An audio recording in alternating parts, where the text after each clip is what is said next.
Mainit na naman ang umagang iyon sa Pasig nang pumasok sa terminal ang lumang berdeng tricycle ni Rodelio del Sacdalan. Gasgas ang pintura, may punit ang upuan at may maliit na basag ang windshield. Pero araw-araw pa rin niya itong pinapandar sa tulong ng dasal at kaunting pihit. Huminto siya sa paborito niyang pwesto sa ilalim ng puno ng akasya, katapat ng karinderya ni Aling Bebang, at humugot ng malalim na hininga bago ngumiti. Para kay Del, panibagong araw na naman ng pagsubok at pag-asa. "Uy, ayan na ang paborito kong suki!" Sigaw ni Monching, kapwa tricycle driver, habang nag-iinat at may sigarilyo sa bibig. Hero ng mga estudyanteng walang pamasahe. Umiling lang si Del at napangiti. "Tigilan mo nga ako, Monch. Baka maniwala yang mga yan at mas dumami pa ang pautang." Biro niya, sabay tingin sa dalawang estudyanteng naghihintay sa gilid. May mga bit-bit na lumang backpack. Lumapit ang dispatcher na si Mang Berting. Dala ang maliit na notebook kung saan nakasulat ang pila. "O Del, ikaw na sa sunod ha. May parating na 3 pasahero papuntang crossing. Ikaw na bahala. Alam ko namang hindi ka nang babara ng presyo." "Salamat po, Mang Berting." Magalang na sagot ni Del. Kahit medyo mabagal ang kita, basta tuloy-tuloy lang, ayos na. Habang hinihintay ang pasahero, humugot siya ng lumang cellphone sa bulsa at tiningnan ng oras. 6:15 pa lang ng umaga, pero pakiramdam niya ay atasado na siya sa lahat. Sa bayad sa kuryente, sa tubig, sa gamot ni Nanay Erlinda. Naisip niya rin ang kapatid niyang si Jonah na siguradong nagmamadali na papasok sa pabrika, bit-bit ang baon na kanin at tuyo. Maya-maya, sumakay na ang 2 estudyante at isang tinderang may bayong. "Boss, crossing ho," sabi ng tindera. "Huwag ka na masyado maningil ha, lugi na nga kami sa palengke." Tumango si Del. "Huwag po kayo mag-alala, Nay. Kung ano lang po kaya ninyo. Basta huwag niyo pong kalimutan mag-ingat sa daan," sagot niya, sabay ngiti sa 2 estudyante. "Oh, anong grade na kayo?" "Grade 8 na po, uya," sagot nung isa. "Balang araw, gusto ko rin mag-drive ng tricycle parang ikaw." Natatawang umiling si Del. "Mas maganda kung mag-engineer ka na lang or doctor. Huwag ka na sumunod sa akin. Masarap pangarapin na hindi ka nag-aalala sa panggabi ng kuryente." Umarurot silang paakyat sa kalsada. Iniwasan ang mga lubak na halos kabisado na ni Del kahit nakapikit. Sa bawat liko, ramdam niya ang bigat ng responsibilidad, hindi lang ng 3 pasaherong nasa likod, kundi ng pamilya niyang umaasa sa bawat barya at bayad na iaabot sa kanya. Pagkababa ng mga pasahero, nagsukli siya ng sobra ng hindi namamalayan. "Kuya, sobra to," sabi ng isa. "Kunin mo na," sagot ni Del. "Pambili nyo na lang ng papel. Basta mag-aral kayong mabuti." "Ha? Yan lang ang puhunan nyo?" Matapos ang ilang biyahe, bandang 10:00 na nang umuwi muna siya saglit sa barong-barong nilang bahay sa gilid ng ilog. Pagpasok niya, sumalubong ang mahinang ubo ni Nanay Erlinda. Nakatuko dito sa lumang unan. Pawisan kahit may electric fan. At may mga gamot na nakahanay sa maliit na mesa. "Ma, kumusta pakiramdam niyo?" tanong ni Del sabay upo sa gilid ng kama. "Nainom niyo po ba yung gamot sa umaga?" "Oo anak," sagot ni Erlinda, pilit na nakangiti. "Huwag ka masyado nag-aalala. Mas kailangan mong mag-ipon. Naririnig ko na naman yung tricycle mo kanina pa. Ang ingay pero nakaka-proud." Lumapit si Ira, ang maliit na pamangkin ni Del. Hawak ang isang lapis na halos ubos na. "Tito Del, tingnan mo oh. Gumuhit ako ng tricycle. Ikaw yan oh. Tapos ako yung nakasakay sa likod." Tiningnan ni Del ang drawing at napangiti. Sa doodle ni Ira, ang tricycle ay mukhang bago, makintab at may maliit na korona sa bubong. "Ang galing mo naman, Ira. Balang araw, bibigyan kita ng mas magandang tricycle ride, yung may aircon," biro niya. Lumabas mula sa kusina si Jonah, may dalang plastik na may lamang sardinas. Halata sa mukha nitong pagod, nangingitim ang ilalim ng mata. "Kuya, pasensya na, sardinas ulit ha. Wala pang overtime ang sahod sa pabrika. Pero bibilis din to, sabi ni supervisor, baka ma-regular na ako." "Wala yun, Neng," sagot ni Del. "Ang mahalaga, magkakasama tayo. Basta siguraduhin mong hindi mo pinapabayaan katawan mo. Ayokong sabay kayong magkasakit ni Nanay." Sandaling natahimik ang lahat. Tanging ingay ng ilog at malayong busina ng jeep ang maririnig. Sa loob-loob ni Del, Paulit-ulit ang parehong tanong. Hanggang kailan niya kakayanin ang ganitong sistema? Hanggang kailan magtitiis sa bubong na tumutulo kapag umuulan? Sa dingding na manipis na parang karton. Sa takot na baka bukas wala na siyang pera pampalit ng piyesa sa tricycle? Kinagabihan matapos ang isa pang mahabang araw ng biyahe, nakaupo siya sa terminal kasama sina Monching at Jepoy. May hawak silang tikisang plastik ng malamig na soft drinks. Alam mo Del, wika ni Jepoy, kung ako ikaw, mag-a-apply na lang ako sa mall. Aircon pa, mas maayos pa, sweldo, kaysa sa biyahe-biyahe tayo dito. Umiling si Del. Hindi ako sanay na nakakulong sa 4 na pader. Dito sa kalsada, kahit papaano, hawak ko oras ko. Tsaka, hindi ko kayang hindi makita yung mga taong araw-araw kong nasasakyan. Parang pamilya na rin sila. Napailing si Monching. Pamilya? Nako, pag yung pamilya nagreklamo ng pamasaje, tignan ko lang kung di ka rin magalit. Sabay tawa, pero may halong paghanga sa tono. Napatingin si Del sa highway. Dumadaan ang mga kotse. Malalaki, bago, makikinis. May mga SUV na tinted, may mga sedan na kintab. Sa bawat dumaraan, tahimik siyang nangangarap. Alam mo yung pakiramdam na gusto mong abutin yung mga sasakyang yan, pero parang hindi mo alam kung saan ka magsisimula. Bulong niya, halos sa sarili lang. Gusto ko lang naman ang buhay na hindi ako natatakot sa billing statement. Yung hindi ako nagbibilang ng barya bago bumili ng bigas. Hindi na nakasagot sina Monching at Jepoy.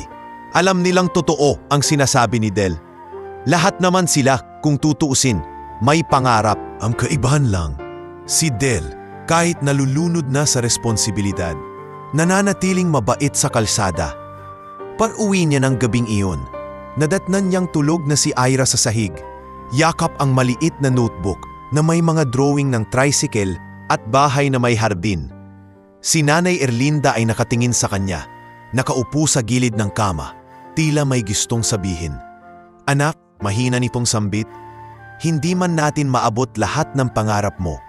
Hindi ibig sabihin na wala ng paraan. Minsan, may dadaan sa buhay mo na magbabago ng takbo ng lahat. Hindi mo alam kung kailan, hindi mo alam kung paano, pero darating yun. Tumabi si Del sa kanya at hinawakan ang kamay ni Erlinda. Basta Puma, habang hindi pa dumarating yun, magtatrabaho ako. Kahit anong hirap, kakayanin natin. At sa gabing iyon, bago siya pumikit, naisip niya ang kalsada, ang terminal, ang mga taong araw-araw niyang nasasalubong. Hindi niya alam na sa isang hindi malayong araw, sa gitna ng parehong kalsadang iyon, may isang sitwasyon na magtutulak sa kanya lampasan ang takot, lamunin ang peligro at kakabipin ng tadhana. Isang senyas mula sa loob ng van at isang desisyong babago sa buhay niyang simple ngunit puno ng malasakit. Sa kabilang dulo ng lungsod, sa isang subdibisyong may malalapad na kalsada at punong bougainvillea, maagang nagising si Serafina Madrigal sa tunog ng alarm clock na hindi niya halos kailangan. Sanay na siyang gumising bago pa tumunog ang orasan. Hindi dahil sa dami ng trabaho, kundi dahil sa hindi na rin niya maayos na nakuuha ang tulog sa mga nagdaang taon. Dumungaw siya sa pintana ng master's bedroom, nakapanaw sa malinis na hardin kung saan madalas tumakbo ang kanyang anak na Fisaya. Sa mismong spot na iyon, ilang beses na siyang naluha ng palihim. Wala ang namayapa niyang asawa at tila lahat ng tao sa paligid niya ay puro trabaho at pormalidad. Kahit napapaligiran ng yaman, madalas pa rin siyang makaramdam ng malalim na pag-iisa. Kumatok ang yaya na si Lilet sa pinto.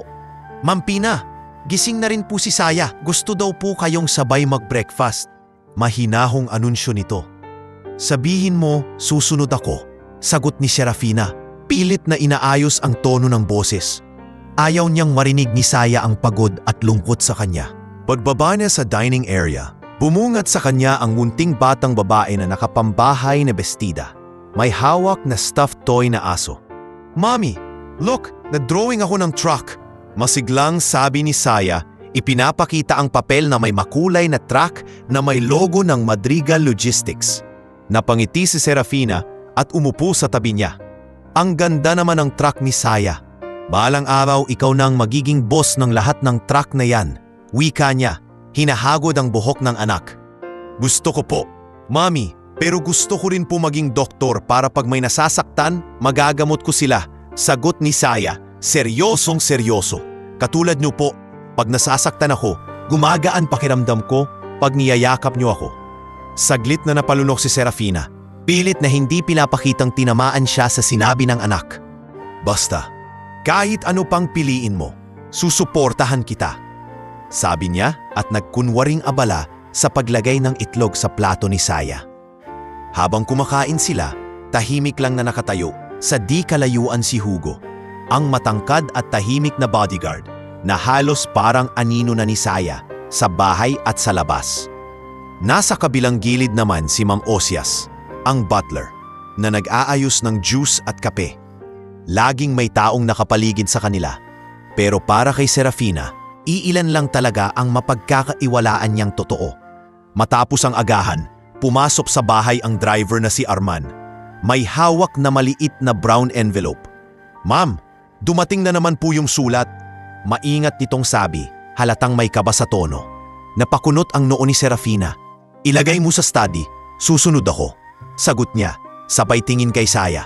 Anak, samahan mo muna si Lilet sa playroom ha. Maya asikasuhin lang si Mami sandali. Opo Mami, masunuring tugon ng bata. Pagkapasok niya sa study, mabilis niyang kinuha ang envelope at binuksan. Wala na namang sender, plain lang, pero kilala na niya ang pattern ng mga ganitong mensahe. Ilang linggo na tong dumarating sa iba't ibang paraan. Minsan text, minsan email, at madalas, tulad ngayon, sa pamamagitan ng sulat na misteryosong dumarating sa gate, nakasaad sa malinis na papel. Kung ayaw mong mawala ang anak mo, makinig ka. Hindi mo kami kayang itago sa mga gwardya mo. Huwag kang magtangkang lumapit sa pulis. Pinisil ni Serafina ang papel hanggang halos madurog ito sa kamao niya. Ramdam niya ang panginginig ng tuhod. Pero pinilit niyang manatiling matatag. Hindi pwedeng magpakita ng kahinaan. Hindi ngayong siya na lang at si Sayang magkasama. Pinihit niya ang isang button sa mesa, tanda para tawagin si Hugo. Pumasok ito agad, kasunod si Arman na naghintay lang sa labas. Sarhan niyo ang pinto, malamig niyang utos. Ma'am, tanong ni Hugo, pero sinunod pa rin. Inabot ni Serafina ang sulat. Isa na naman, hindi na to biro. Hindi ako papayag na takutin lang nila ako ng ganito. Iningnan ni Hugo ang sulat. Baka sanggalit sa panga nito. Ma'am, dapat na siguro nating kausapin ng mas detalyado si Colonel Renato. Hindi na ito simpleng pagbabanta. Tumango si Arman. Kilala ko po ang mga dumaang kotse sa gate nitong mga araw na to. May ilang bagong muka.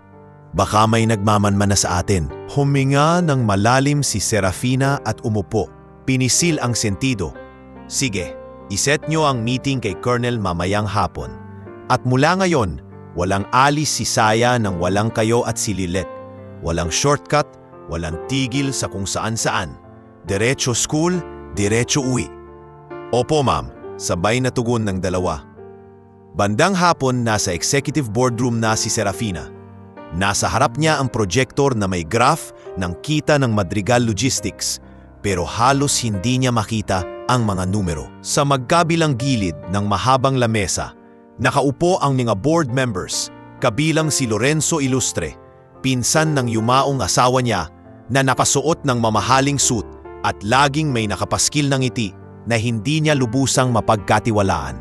Serafina, wika ni Lorenzo, habang pinisil ang ballpen sa daliri. Narinig ko na naman yung chismis na pinapalaki mo ang budget para sa security. Hindi ba't sobra-sobra na ang guard detail mo? Tumingin sa kanya si Serafina. Malamig ang mga mata. Hindi ito chismis, Lorenzo. Totoong may mga pagbabanta sa anak ko. Hindi ako magtitipid sa kahit anong may kinalaman kay Saya. Umiling si Lorenzo, kunwari nag-aalala. Pero hindi maganda sa imahe ng kumpanya kung puro takot ang umiikot sa bahay ng Madrigal. Baka isipin ng mga kliyente natin, may tinatago tayo. Mas hindi maganda sa imahe, sagot ni Serafina, kung may mangyaring masama sa nag-iisa kong anak dahil nagtipid tayo sa tamang pag-iingat. Tahimik na napangiti si Lorenzo, pero hindi umabot sa mata ang ngiting iyon. Kung sa tingin mo, yan ang tama. Pero tandaan mo, Hindi puro emosyon ang dapat gamit sa pagdedesisyon. Negosyo to. Bago pa makasagot muli si Serafina, dumating si retired Colonel Renato Villaseran. Dala ang laptop at folder ng mga dokumento. Tumango ito kay Serafina at umupo sa kabilang dulo. "Good afternoon," bungad ni Colonel. "Na-review ko na ang mga pinadalang text at email. May pattern sa oras at lugar kung saan nanggagaling ang signal. At sa tingin ko, hindi ito simpleng pananakot lang." Nagkunot noo si Serafina. "Anong ibig mong sabihin?" "Nakita namin sa CCTV sa labas ng village na may puting van na umiikot tuwing hapon. Halos sabay sa pag-uwi ni Saya sa school," paliwanag ni Colonel. "Tinted ang bintana at wala pang maayos na plaka sa harap. Maingat silang gumalaw, para bang sinusukat ang galaw ninyo." Sumingit si Lorenzo, kunwaring natatawa ng mahina. "Baka naman delivery lang yan, Colonel. Ayaw nating magmukhang paranoid, hindi ba?" Tinitigan siya ni Colonel Renato. "Trabaho ko ang maging paranoid pagdating sa seguridad, Mr. Ilustre. Lalo na kung bata ang posibleng target." Hindi na nagsalita si Lorenzo, pero kita sa panginginig ng panga niya ang inis. Samantala, si Serafina ay napasandal sa upuan. Pinipigilan ang pangingilid ng luha. Hindi niya kayang isipin na baka isang araw may sumulpot na balita sa TV na may batang nawala dahil sa kapabayaan niya. "Colonel," mahinang wika ni Serafina, "gawin ninyo ang lahat ng kailangan. Bastang pakiusap ko lang, huwag niyong hayaang may mangyari kay Saya. Hindi ko kakayanin yun." Tumango si Colonel. "Gagawin namin ang lahat, ma'am. Pero kailangan din namin ang kooperasyon ninyo. Walang bigla ang lakad. Walang announcement ng schedule ni Saya sa social media. At bawal ang spontaneity. Lahat dadaan sa amin." Habang nag-uusap sila, sa labas ng malinis at malamig na boardroom, tuloy-tuloy pa rin ang andar ng mga truck ng kumpanya. Nagdadala ng kargamento sa iba't ibang panig ng bansa. Sa bawat pag-andar nito, lumalaki ang kita, lumalawak ang impluensya ng Madrigal Logistics. Pero sa puso ni Serafina, iisa lang ang mahalagang kargamento, ang buhay ng anak niya. At sa parehong lungsod na iyon, sa bandang terminal ng mga tricycle, hindi pa alam ni Rodelio Del Sacdalan na balang araw magtatagpo ang mundo nilang magkaibang magkaiba. At sa gitna ng kalsada, may desisyong gagawin siya na hindi lang magliligtas sa batang hindi niya kilala, kundi magbabago rin sa direksyon ng sariling simpleng buhay na matagal na niyang ipinaubaya sa tadhana. Sa kabilang dulo ng lungsod, habang tahimik na natutulog ang mga barong-barong sa tabi ng ilog na kinalakhan ni Del, ibang-iba ang tanawin sa isang mataas na kondominium sa Ortigas. Doon nakasilid sa ika-22 palapag ang isang unit na kasing lawak na ng buong eskinita. Salamin ang dingding, marmol ang sahig, at mamahalin ang bawat muebles. Pero sa kabila ng marangyang paligid, may isang babaeng nakatingin lang sa labas ng bintana. Tila pagod na pagod sa dami ng iniisip. Siya si Serafina Madrigal, 40 taong gulang, nakabihis ng puting silk na damit pantulog, pero halata ang puyat sa ilalim ng kanyang mga mata. CEO siya ng Madrigal Logistics, isang kumpanyang pagmamay-ari ng pamilya ng yumaong asawa niyang si Emilio Ilustre Madrigal. 3 taon na simula ng gabing iyon na binago ang buhay niya. Isang aksidenteng kalsada, isang palitang wala na ang asawa mo, at isang bangkay na halos hindi na makilala sa ospital. "Ma'am, hindi pa po ba kayo matutulog?" Maingat na tanong ng kasambahay na si Tita Malu habang inaayos ang maliit na tray ng gatas sa lamisita sa gilid ng sofa. "12 na po." "Hihiga na ako maya-maya, Tita Malu," sagot ni Serafina. Hindi inaalis ang tingin sa mga ilaw ng sasakyan sa ibaba. "Si Saya, kumusta?" "Nakatulog na po, mahimbing naman. Kasama niya si Lilet sa kwarto," sagot ni Tita Malo. "Kanina po, nagkukwento pa siya tungkol sa drawing niyang may tricycle at kumakaway daw na lalaki. Ewan ko ba, imahinasyon lang siguro ng bata." Bahagyang napangiti si Serafina, pero mabilis din iyong naglaho. "Basta siguraduhin niyo lang na nakalock lahat ng pinto. Huwag niyong paghihiwa-hiwalayin ang guard schedule. Ayokong may butas sa seguridad. Opo ma'am, tugon ni Tita Malu. Kita ang pag-aalala sa mukha. Alam niya ang takot na naguugat sa dibdib ng kaniyang amo. Takot na may mawala na namang mahal sa buhay. Pag-alis ni Tita Malo, tumingin si Serafina sa dining table kung saan naabukas ang laptop. Naka-display doon ang ilang email na paulit-ulit niyang binabasa mula pa noong nakaraang linggo. Alam namin ang oras ng pasok ng anak mo. Kung gusto mo siyang manatiling ligtas, maghanda ka. Kayang-kaya namin siyang kuhanin sa gitna ng traffic. Kung ayaw mong mangyari yan, mag-reply ka. Namalaya na lang niyang nanginginig ang kamay niya. Ilang ulit na niyang ipinapasa sa IT department ang mga ito. Pagpapahabol sa mga digital forensic specialist. Pero paulit-ulit lang ang sagot. Mahirap i-trace. Mukhang sanay at organisado ang nagpapadala. Kinuha niya ang cellphone at nag-scroll sa mga mensahe. Nandoon din ang text galing sa unknown number. Sa susunod na linggo, mag-uumpisa ang bilang. Wala kang panalong ina kung huli ka ng gumalaw. Mariin niyang pinikit ang mga mata at napasandal sa upuan. Diyos ko, huwag na po. Isa na lang anak ko. Huwag niyo na siyang kunin. Kinabukasan, maaga siyang pumasok sa opisina. Sa main building ng Madrigal Logistics, puro salamin at bakal ang fasad. Mga empleyadong naka-business attire ang naglalakad sa lobby at may malaking logo sa dingding. Sa tuwing papasok siya, nakasuot siya ng dark blue na power suit, high heels at may hawak na leather folder. Sa panlabas, mukha siyang matatag na leader. Sa loob, nabubuo na ang lagnat ng nerbiyos at pangamba. Good morning, Ma'am Serafina. Bati ng sekretarya si Joy habang inaabot ang schedule. Nandito na po yung board member sa conference room. Naghihintay na lang po sa inyo. Sige, sagot niya. Diretso ang lakad, kahit medyo kumakabog ang dibdib. Pagpasok niya sa boardroom, naroon na ang ilang miyembro ng board. Mga tito at tita ng yumaong asawa, ilang investors at sa dulo ng mesa, nakaupo ang pinsan ni Emilio na si Lorenzo Ilustre. Nakarelax ito sa swivel chair, may hawak na mamahaling fountain pen at nakangiti ng tipid. Serafina, at last, wika ni Lorenzo. We've been waiting. Ano na ba yang sinasabi mong emergency? Tumikhim si Serafina at inilapag ang laptop sa mesa. May natatanggap na akong seryosong banta laban kay Saya. Diretsong sabi niya. Hindi ito basta-bastang prank. Hindi lang isang beses, maraming beses. Email, text, pare-pareho ang tono, pareho ang detalye. Pwede namang galing lang yan sa kung sinong naiinggit, sabat ng isa sa mga board member. Public figure ka, Serafina. Expected yan. Kung simpleng inggit lang, hindi nila malalaman ang eksaktong oras ng pasok ni Saya sa school. Balik niya. Kahit ang ruta ng kotse namin, nakalagay doon. Nag-angat ng tingin si Lorenzo. Kunway walang pakialam. Have you considered na baka sa loob ng staff mo nanggagaling ang leak? Yaya, driver o security?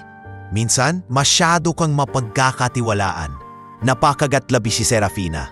Hindi niya gustong pagdudahan ang mga taong kasama na nila ng matagal. Lalo na sina Lilet at Arman na halos pamilya na. Hindi ako basta mag-aakusa. Ang gusto ko kumilos tayo ng tama. Kaya nga pinatawag ko si retired Colonel Renato Villaseran para i-head ang internal at external security natin. Parang automatic na nagtaas ng kilay si Lorenzo. Colonel, seryoso ka ba? Military level? Overacting na yata yan? Bumukas ang pinto at pumasok ang matangkad na lalaking may uban na ang buhok. Pero matikas pa rin ang tindig, si Colonel Renato. Nakabarong ito at may daladalang folder. Good morning, magalang nitong bati. Na-review ko na po ang initial security lapses. Mas mainam pong huwag nating maliitin ang seryosong panta. Based sa pattern, mukhang organisadong grupo ito, hindi simpleng prank. See, sabat ni Serafina, tumingin kay Lorenzo. Ayoko nang hintayin yung araw na magsisisi tayo. Mumisi si Lorenzo, pero hindi na umibo. Sa loob-loob niya, alam niya kung kaano kaseryoso ang panta dahil may alam siya sa kabilang panig. Siya ang may koneksyon sa isang grupong kilala sa ilalim ng lupa, ang sindikatong pinamumunuan ni Miro Taba Relyosa, ang taong sanay sa pagdukot, pananakot at pangingikil. Whatever you say, Serafina, malamig na sagot ni Lorenzo. Pero sana lang, hindi mawala ang focus mo sa negosyo. Investors don't like panic. Pagkatapos ng meeting, naiwan si Serafina sa boardroom kasama si Colonel Renato. Pinasadahan nito ang ilang dokumento at mga rekomendasyon. Ma'am, ang mungkahi ko po, dagdagan natin ang close-in security ni Mesaya. Paliwanag ng Colonel. Driver na si Arman, yaya na si Lilette, plus isa pang bodyguard, si Hugo. Pero higit sa lahat, dapat po laging may alternate route ang sasakyan ninyo at limited ang nakakaalam ng schedule nyo. Tumango si Serafina. Gawin nyo lahat ng kailangan. Kahit magdoble pa ang gastos, basta safe ang anak ko. Pag uwi nila ng gabing iyon, sinalubong siya ni Saya sa pinto ng kondo. Nakapajama at may hawak na stuffed toy na aso. Mama, tili ni Saya, sabay yakap sa bawang niya. Tingnan mo, may drawing ako ako ito, tapos ikaw, tapos may malaking kotse, tapos may mga bituin sa langit. Napangiti si Serafina at lumuhod para magpantay ang tingin nila. Ang ganda naman yan, anak. Ikaw talaga palagi na lang may bituin. Gusto mo ba talaga maging astronaut? Pwede rin, sagot ni Saya, sabay tawa. Basta mama, huwag mo akong iiwan ha, ako pag wala ka. Mas lalong sumikip ang dibdib ni Serafina sa narinig. Mahigpit niyang niyakap ang anak. Hindi kita iiwan, anak. Pangako yan. Pero sa likod ng pangakong iyon, alam niyang may mga bagay na hindi kayang kontrolin ng pera, koneksyon o posisyon. May mga kamay na kayang umagaw ng wala sa oras. Kaya gabi-gabi, kahit agod sa trabaho at sa pagdinig ng mga boses sa boardroom, nagigising pa rin siya sa kalagitnaan ng tulog, hinihigpitan ng yakap kay Saya at paulit-ulit na nagdarasal. Panginoon, bulong niya, nakatipik sa kisame. Kung may kapalit man, ang lahat ng kayamanang ito para lang manatiling ligtas ang anak ko, handa akong magbayad. Huwag niyo lang siyang kunin. Huwag niyo lang siyang hayaang mapahamak. Sa labas ng bintana, patuloy ang agos ng trapiko. Mga sasakyang hindi niya kilala, mga taong hindi niya nakikilala. Sa isang banda ng lungsod, may isang tricycle driver na kagaya niyang nagdarasal sa katahimikan ng gabi. Hindi pa nila alam, pero unti-unti nang naglalapit ang tadhana ng isang sugatang ina at isang lalaking sanay magsugal ng buhay sa kalsada alang-alang sa mga mahal niya. Makalipas ang ilang araw ng sunod-sunod na biyahe, tila pare-pareho pa rin ang takbo ng buhay ni Rodelio del Sacdalan. Umaga sa terminal, tanghali sa palengke, hapon sa eskinita, gabi sa barong-barong. Pero sa kabila ng paulit-ulit na ruta, may kakaibang kaba sa dibdib niya nitong mga nakaraang araw na hindi niya maipaliwanag. Parang may malapit ng magbago. Hindi lang niya alam kung ano. Del, bilisan mo na! Puno na yang listahan ko! Sigaw ni Mang Berting habang hinahawakan ang maliit na kwaderno ng pila. Ang dami pang tasaherong naghihintay papunta sa palengke. Sabado ngayon, syempre siksikan! Susunod na po, Mang Bert! Tugon ni Del, sabay silip sa gilid ng kalsada kung saan naguunahan ng mga jeep at kotse. Ayoko lang maaberya yung preno, nag-iiba na tunog eh. Ayos lang yan, kabisado mo na yung sarili mong kalampag, sabat ni Monching. Tumatawa habang nagkakape sa plastic cup. Tsaka wala kang choice, yan lang ang partner mo sa buhay. Umiling si Del, pero napangiti rin. Kung makapang-asar ka, parang hindi ka ring chuper, sagot niya sabay sakay muli sa tricycle. O siya, terminal to palengke. 3 lang muna. Sumakay ang mag-ina. Si Aling Tess na nagbebenta ng gulay at ang binatilyong si Nico na may dalang bayong, pati isang construction worker na si Kaloy. Humarurot si Del palabas ng terminal. Iniwasan ang lubak at sanay na sanay sa pasikot-sikot sa eskinita. Paglapit nila sa palengke, napansin niya ang biglang pagbagal ng trapiko. May nakaharang na malaking itim na SUV sa gilid ng kalsada. Nakabukas ang hazard lights at may iilang taong nakatigil para makiusyoso. Nakaawang ang hood ng sasakyan at nakatambak sa tabi ang isang gulong na halatang naplatan. Grabe, sino na namang naka-SUV na yan? Hindi man lang marunong magpalit ng gulong, komento ni Kaloy. Baka sanay lang sa driver, ani Aling Tess. Mga mayayaman yan, no? Pag na-flat, Tawag agad sa towing. Nagpatuloy dapat si Del. Pero nang mapansin niyang halos kalahati ng kalsada ang nasasakop ng SUV at hirap nang makalusot ang ibang sasakyan, siya na mismo ang lumiko sa gilid at huminto. "O Del, bakit?" tanong ni Nico. "Hintay lang kayo sandali. Sisingit lang ako," sagot ni Del, sabay baba. "Kung hindi maayos yan, tayo rin ang tatamaan sa traffic." Lumapit siya sa SUV. Naroon si Arman, pawis na pawis, hawak ang jack, pero pila nalilito. May guard uniform naman si Hugo, nakatanaw sa paligid, parang laging nakaalerto. Sa loob ng sasakyan, kita ni Del sa tinted na bintana ang munting anino ng batang nakaupo sa likod. Si Saya, kasama si Lilet na nakayakap sa kanya. "Boss, tulong na kita," magalang nasabi ni Del kay Arman. "Sanay ako sa ganito. Mas bibilis kung dalawa tayo." Napatingin si Arman sa kanya, saglit na nag-alangan pero napapikit at tumango rin.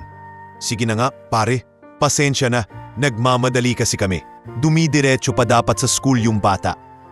Lumuhod si Del at inusisa ang gulong. "Butas na butas, boss.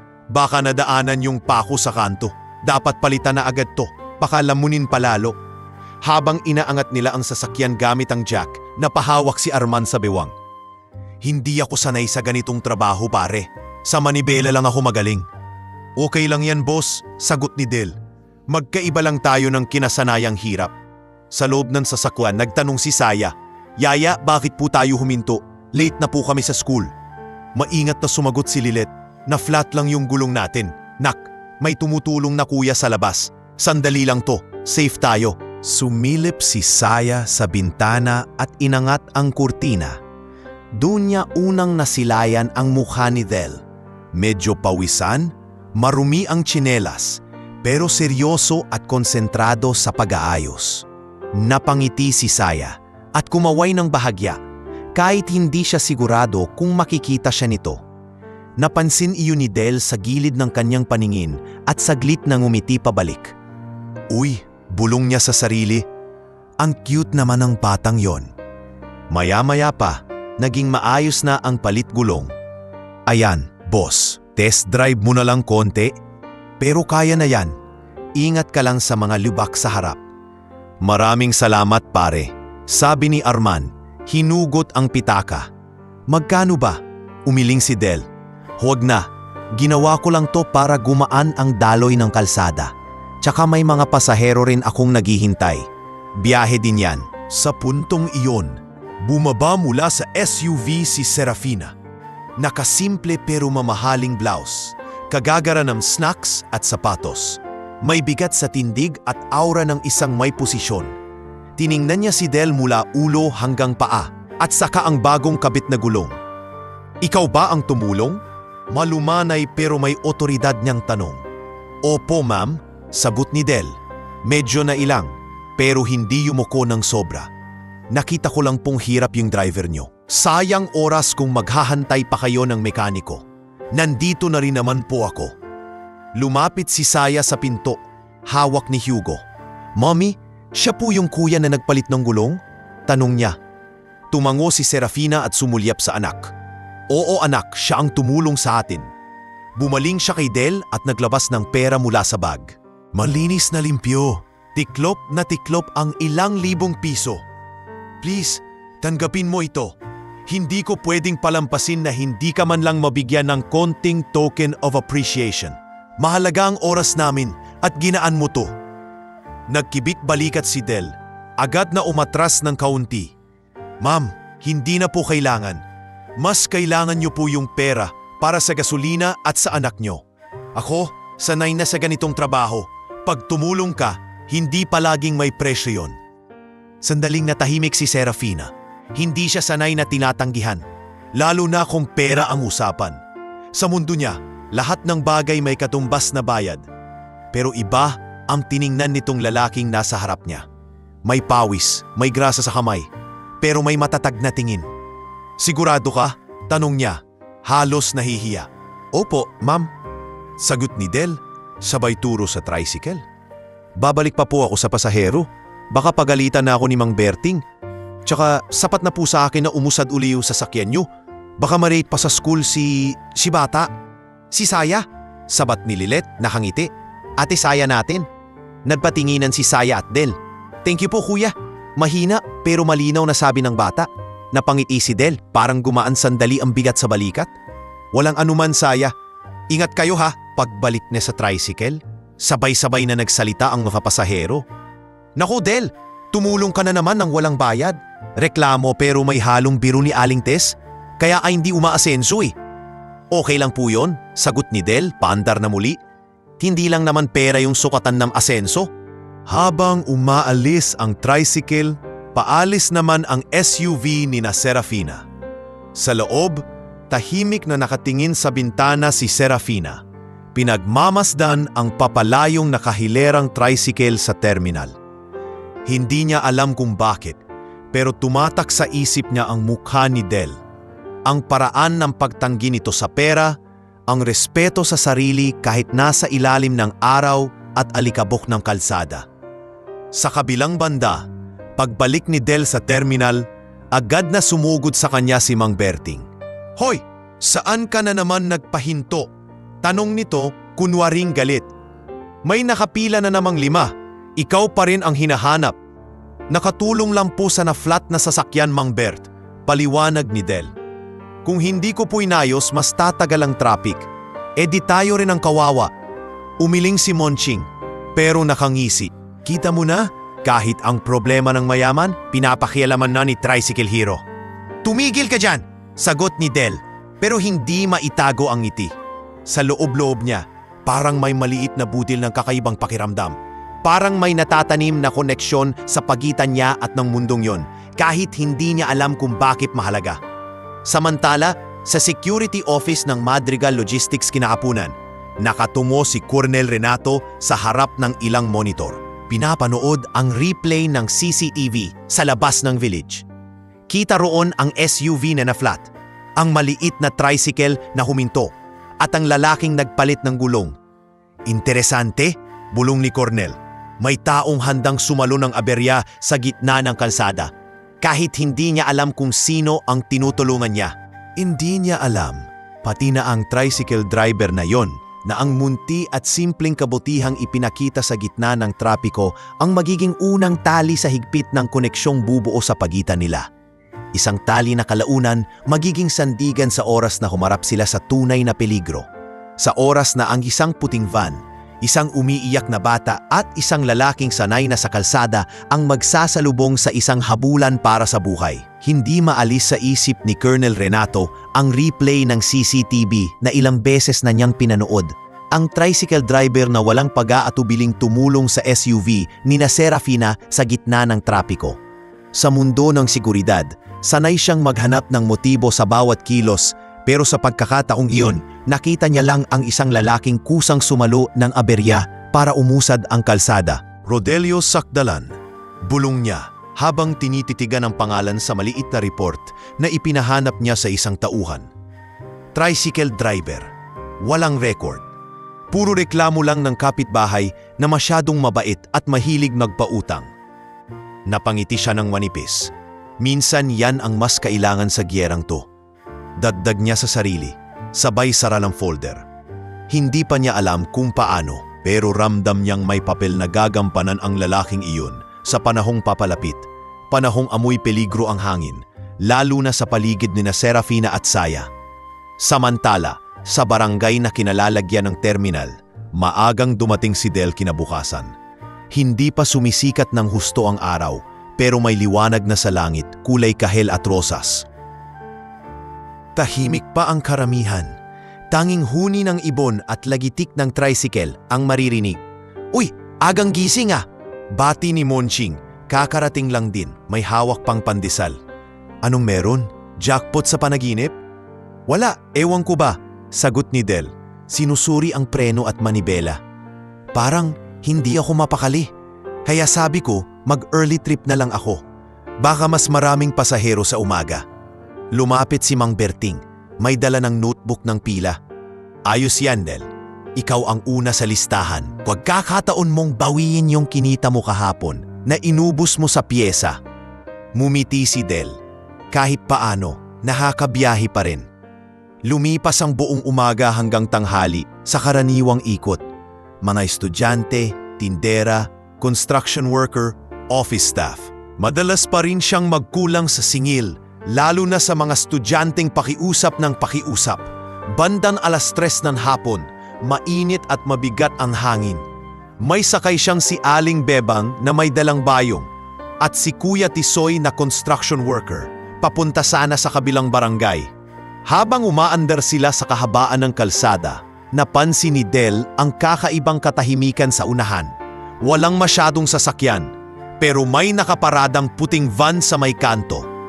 Nakatigil sa gilid na parang may hinihintay. Ang aga namang mag-park dyan, bulong ni Del, napakunot ang noo. Walang plaka sa harap at sobrang tinted ang mga bintana. Baka naghihintay ng delivery, hula ni Kuya Tisoy. Baka naman, pero hindi na natapos ni Del ang sasabihin. Sa mismong sandaling iyon, may lumapit na lalaking nakaitim na jacket sa isang batang babae sa sidewalk. Nakasuot ito ng maliit na backpack at hawak ang lunchbox. Kahit malayo, kita ni Del ang mga ribbon sa buhok at ang pamilyar na postura. Parang nakita na niya ang batang iyon noon, si Saya. Mula sa kabila ng kalsada, may narinig siyang mahinang iyak, pero natabunan ng busina nang dumaraang jeep. Nakita niya kung paanong hinawakan ng lalaking naka-jacket ang braso ng bata at pilit itong isinakay sa van. Ang yaya na si Lilet, na galing sa katabing bakery, ay nagulat at tumakbo papalapit. Pero mabilis siyang itinulak ng isang kasamang lalaki, si Rico, na may suot na sombrero at face mask. "Hoy!" sigaw ni Lilet, napahandusay sa semento.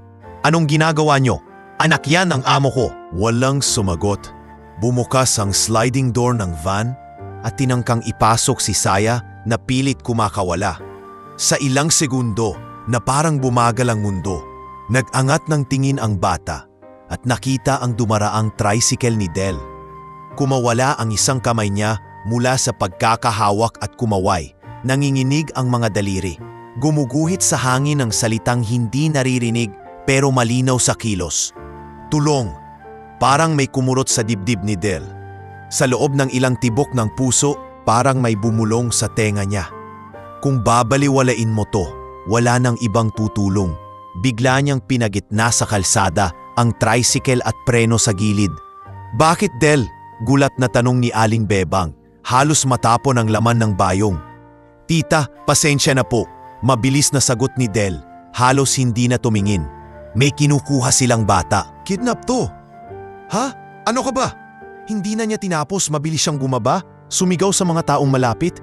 "Mga tanod, may van na nangunguha ng bata. Tawag kayo sa barangay hall." Sabay takbo pabalik sa tricycle. Sa loob ng van, napasigaw si Saya, "Kuya, tulong!" Bago sinarhan ng isa sa mga lalaki ang pinto at mabilis na pinaandaran sa sakyan. Ramdam ni Del ang pagbilis ng tibok ng puso niya. "Kapit kayo!" sigaw niya sa dalawang pasahero niya. Pero bago pa man sila makatanggi, pinaandar na niya ang tricycle. Nang todo, ginalit ang makina na parang sasabog. Ang puting van ay nagsimulang umusad. Binabagtas ang main road palabas ng sentro.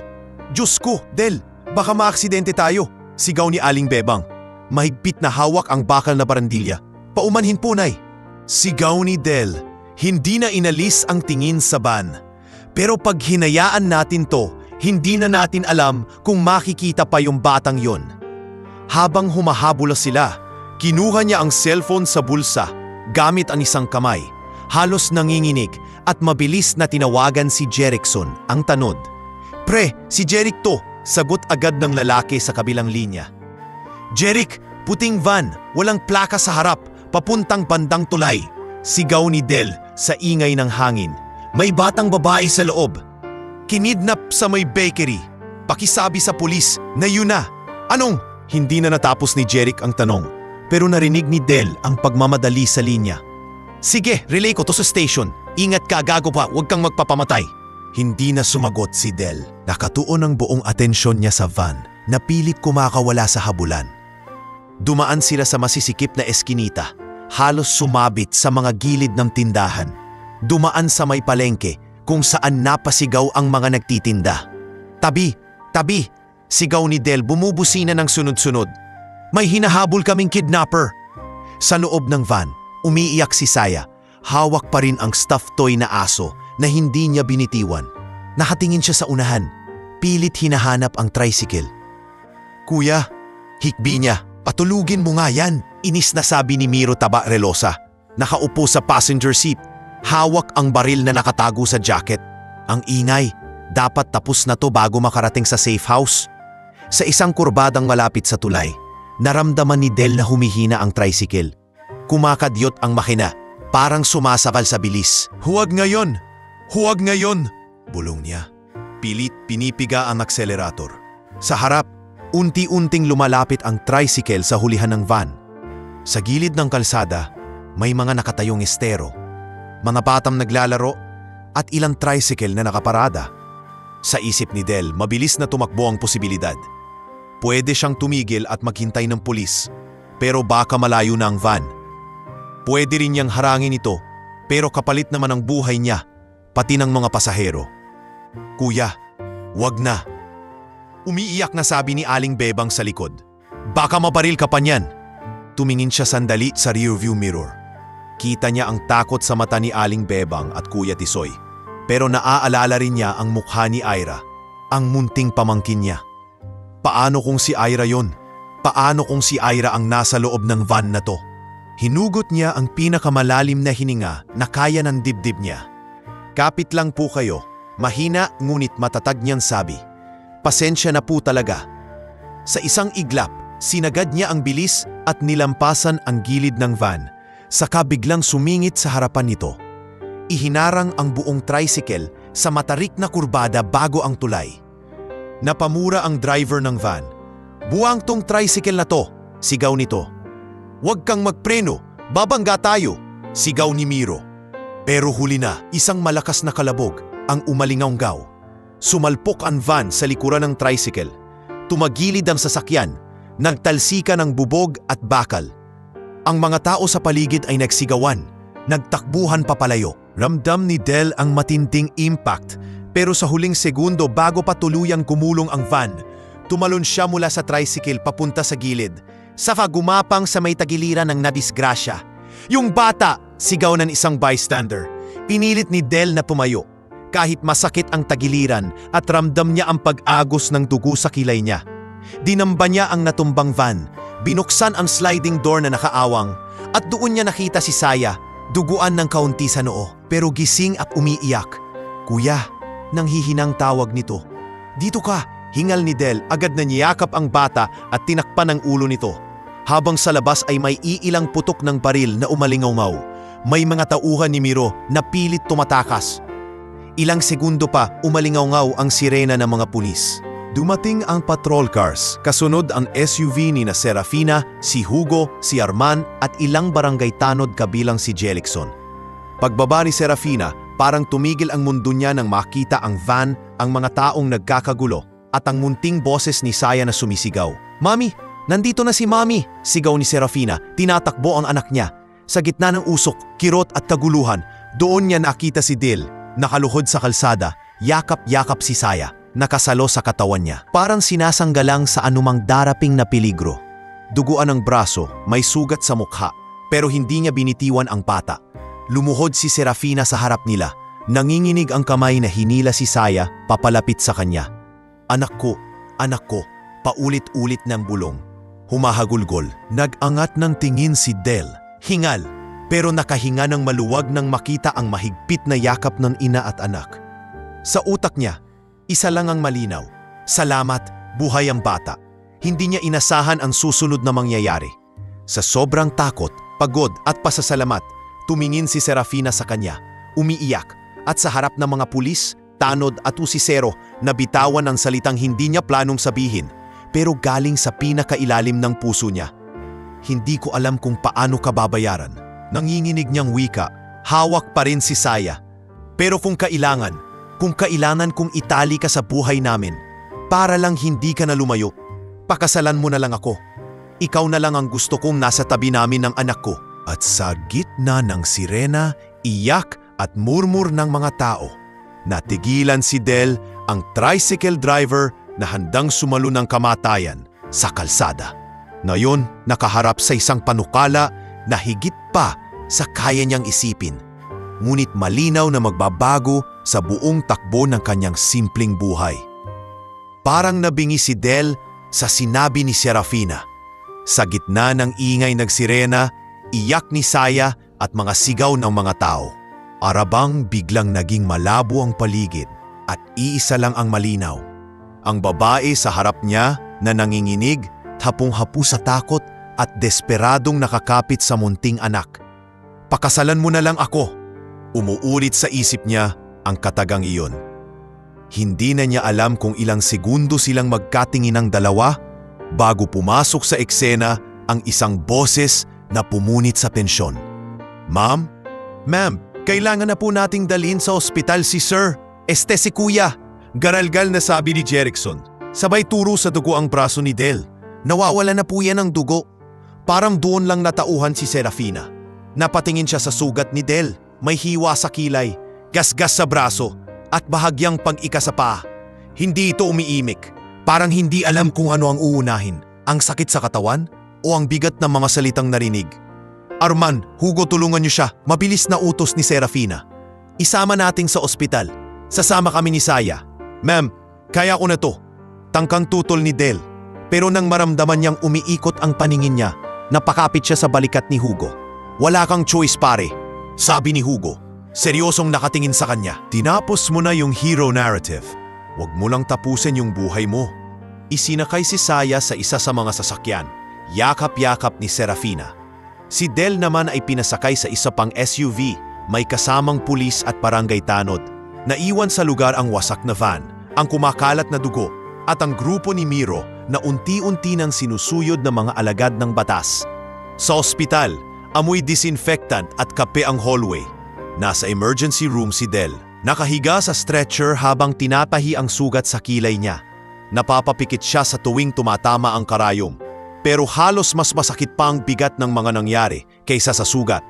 "Sir, konti na lang to," sabi ng nurse. "Buti na lang, hindi malalim. Pero kailangan yung magpahinga ng ilang araw." "Saan po yung batang sinagip? Si Saya?" Mahinang tanong ni Del. Pilit hinahanap ang sagot sa mga dumaraang tao. "Stable na po siya. Minor bruises lang. Nasa private room kasama ang nanay at mga pulis." Sagot ng nurse. "Bayani ka raw," sabi nila. "Ikaw daw yung humarang sa van." Napangiti si Del ng bahagya. "Kahit masakit, hindi po ako bayani. Wala lang po akong kayang gawin kung palalayain ko yung konsensya ko." Paglabas niya sa ER, naka-confine siya sa isang maliit na kwarto. Wala pang isang oras. Dumating si Nanay Erlinda. Nakasandal kay Jonah at hawak ni Ira ang laylayan ng damit nito. Halata ang pag-aalala sa kanilang mga muka.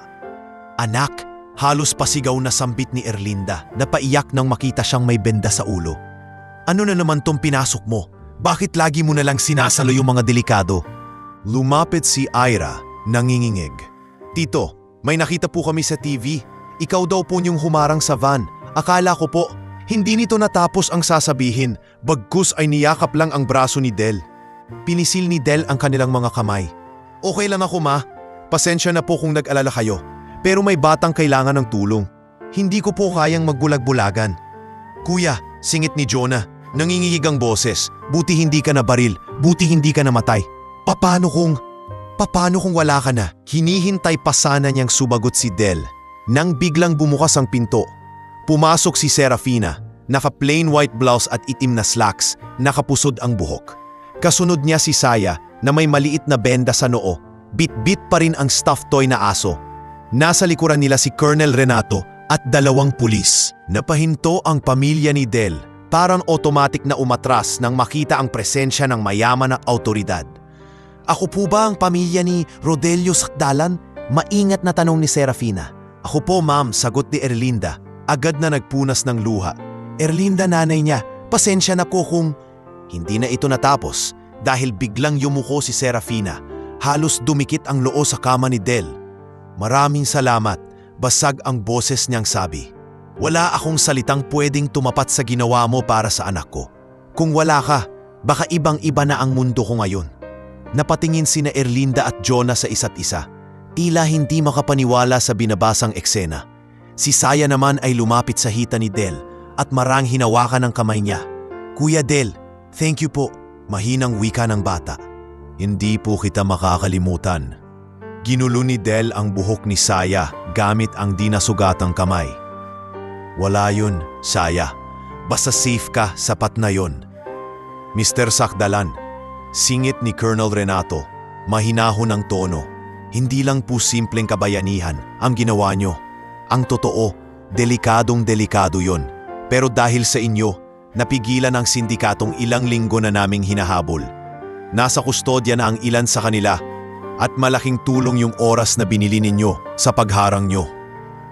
Napakamot ng batop si Del. Medyo nahiya. Ginawa ko lang po yung kaya kong gawin.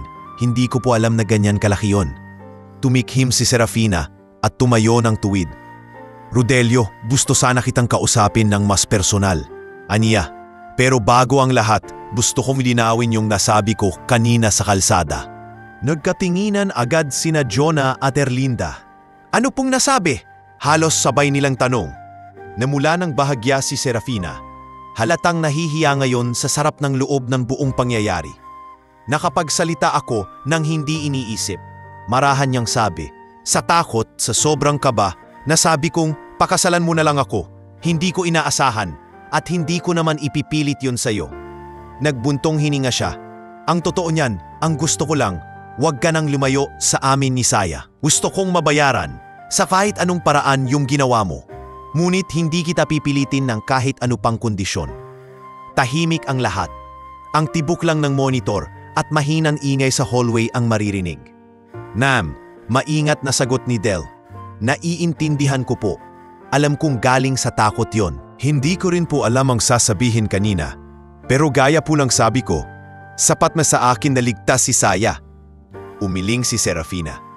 Hindi iyon sapat para sa akin, wika niya. Kaya ito ang alok ko sa'yo. Gusto kong bigyan ka ng malaking gantimpala. Pera, kabuhayan, kahit tricycle na bago, pati bahay kung gugustuhin mo. At higit pa ron, kung papayag ka, gusto kitang kunin bilang personal na driver at security aid ni Saya. Full-time, regular, may benepisyo, malayong mas ligtas at mas maayos kaysa sa pagbiyahe ng mag-isa sa kalsada. Namilog ang mata ni na Erlinda at Jonah. Si Ira naman ay napahawak sa kamay ni tita niya. Halatang hindi pa lubos maarok ang bigat ng sinasabi. Driver, ni Saya, ulit ni Del, para bang tinetesting ang tunog ng bagong mundong iyon sa dila niya. Ma'am, malaking tiwala po yan. Pero, sigurado po ba kayo? Ako po, simpleng tao lang. Hindi ako sanay sa mundo ninyo. Simpleng tao pero may tapang at puso, sagot ni Serafina. At yun ang mas kailangan ko kaysa sa kung anong galing sa papel.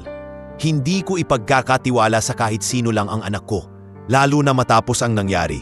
Pero sa'yo, nakita ko na kung anong kaya mong isugal para sa batang halos hindi mo kilala. Sumingit si Erlinda, medyo nanginginig ang boses. Anak, mas mabuti siguro kung pag-isipan mo. Hindi namin gustong pigilan ka kung para yan sa ikabubuti mo. Pero ayaw rin naming mawala ka sa amin. Hindi po kayo mawawala sa akin, ma, sagot ni Del, sabay hawak sa kamay nito. Tumingin siya kay Serafina. Ma'am, hindi po ako makakasagot agad. Hindi po ito basta desisyon. Kasi pag pumasok ako sa mundong yan, hindi ko alam kung paano mag-a-adjust pamilya ko at pati ako. Tumango si Serafina, may paggalang sa mata. Naiintindihan ko, walang pilitan, bibigyan kita ng oras. Ngunit kahit anong maging desisyon mo, hindi mababawasan ang pasasalamat ko. Pag-alis nila Serafina at Saya sa kwarto, saka palang napansin ni Del na ang cellphone ni Jonah ay kanina pa pala nag-vibrate. Nang buksan nila, bumungad ang mga notifikasyon mula sa social media. Kuya, ikaw! Halos mapasigaw si Jonah. Viral ka! Tingnan mo to! Sa isang video na kuha ng bystander, kita kung paano hinarang ni Del ang van gamit ang tricycle, kung paano siya tumalon, at kung paano niya sinapawan ng bata sa gitna ng kaguluhan. May caption pa na, tricycle driver, inilaglag ang sarili para iligtas ang anak ng milyonarya. Mabilis kumalat ang balita. Kinabukasan, headline na ito sa TV.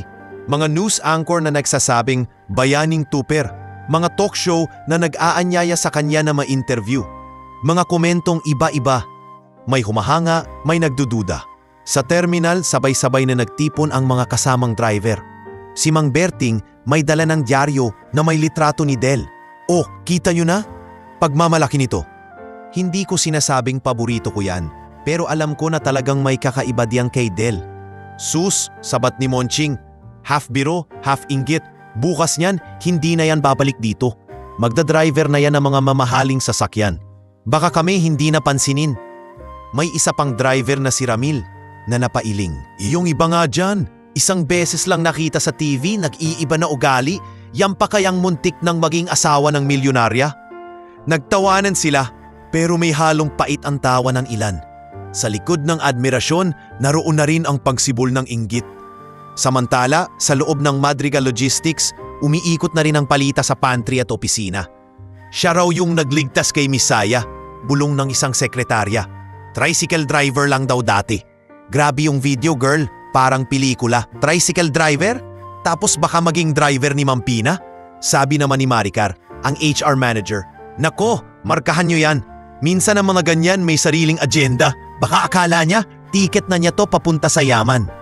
Habang nakatingin sila sa viral clip, iba-iba ang interpretasyon. May humahanga, may nag-iisip ng chismis. Baka naman may something yan kay ma'am. Baka pinili niyang iligtas dahil alam niyang anak ng mayaman. Malamang lalabas na love story to. Pero sa ospital, habang unti-unting humuhupa ang sakit ng sugat at gumagaan ang pakiramdam ni Saya, si Del ay nakahiga sa kama, nakatingin lang sa kisame. Hindi viral video, hindi pera, hindi chismis ang laman ng utak niya, kundi isang mas mabigat na tanong. Kung tumalon siya kanina para sa batang halos hindi niya kilala, handa rin ba siyang tumalon sa isang mundong hindi niya kinalakhan? Ang mundong kay tagal na niyang pinapanood mula sa labas ng bintana ng kanyang tricycle? Makalipas ang ilang araw sa ospital, unti-unti nang bumalik ang lakas ni Del. Tinanggal na ang benda sa ulo. Naiwan na lang ang manipis na pilat sa kilay na parang tanda ng ginawa niyang pagsugal sa buhay. Sa bawat araw na dumadaan, dumarami ang mensahe ng pasasalamat sa cellphone ni Jonah. Mga kakilala, mga taga-barangay, pati mga hindi nila kilala na nakapanood ng viral video. Isang hapon, dumating muli si Serafina sa ospital, kasama si Saya, si Hugo at si Colonel Renato. Sa pagkakataong ito, dala niya hindi lang pasasalamat, kundi malinaw na desisyon. Rodelio, bungad ni Serafina nang makaupo siya sa tabi ng kama.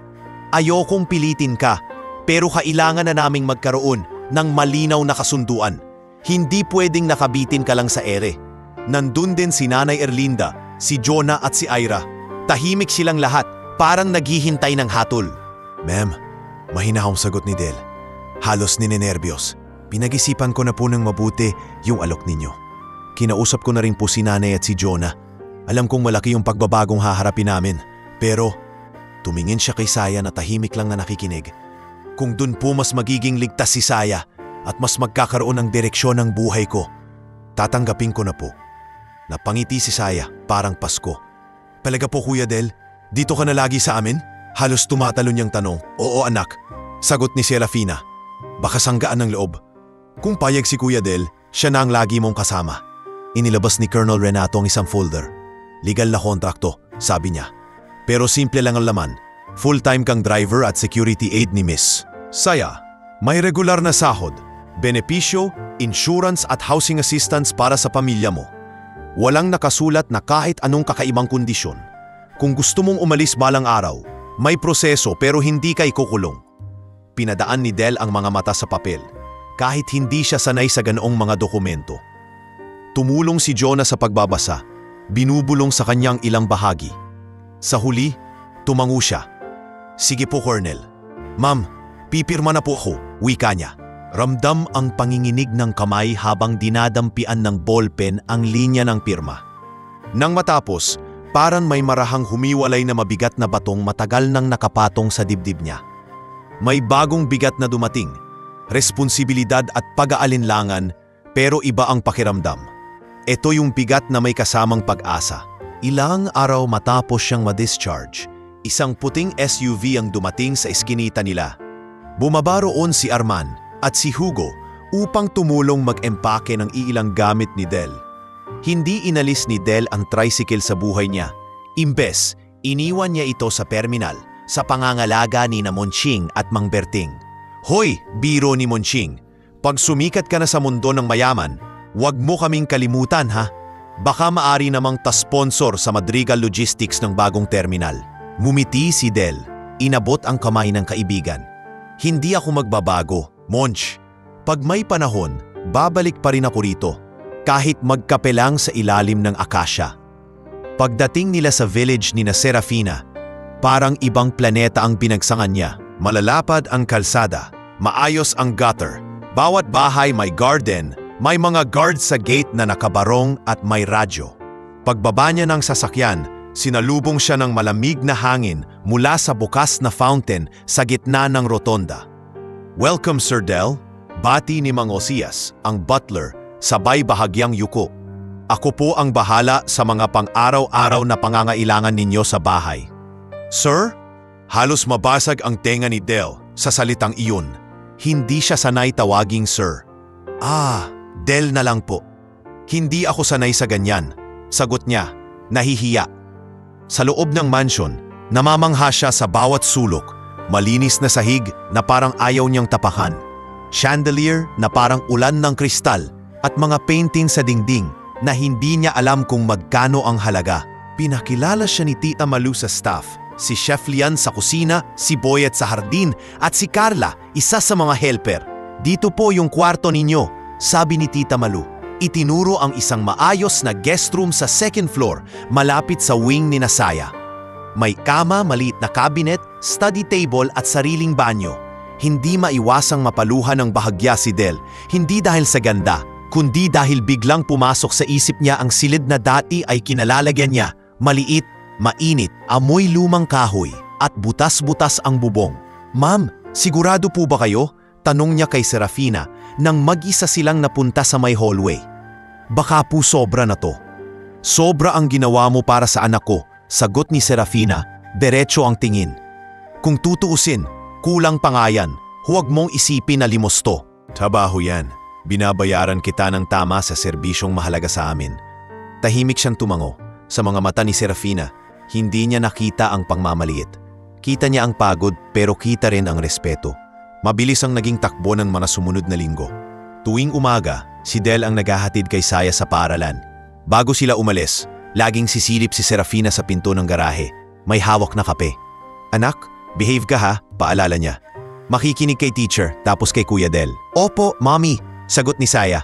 Naka-seatbelt at hawak ang stuffed toy. "Kuya Del, sa likod po ulit ako upo ha. Parang tricycle pero sosyal." Tatawa si Del. "Oo, sosyal na tricycle to."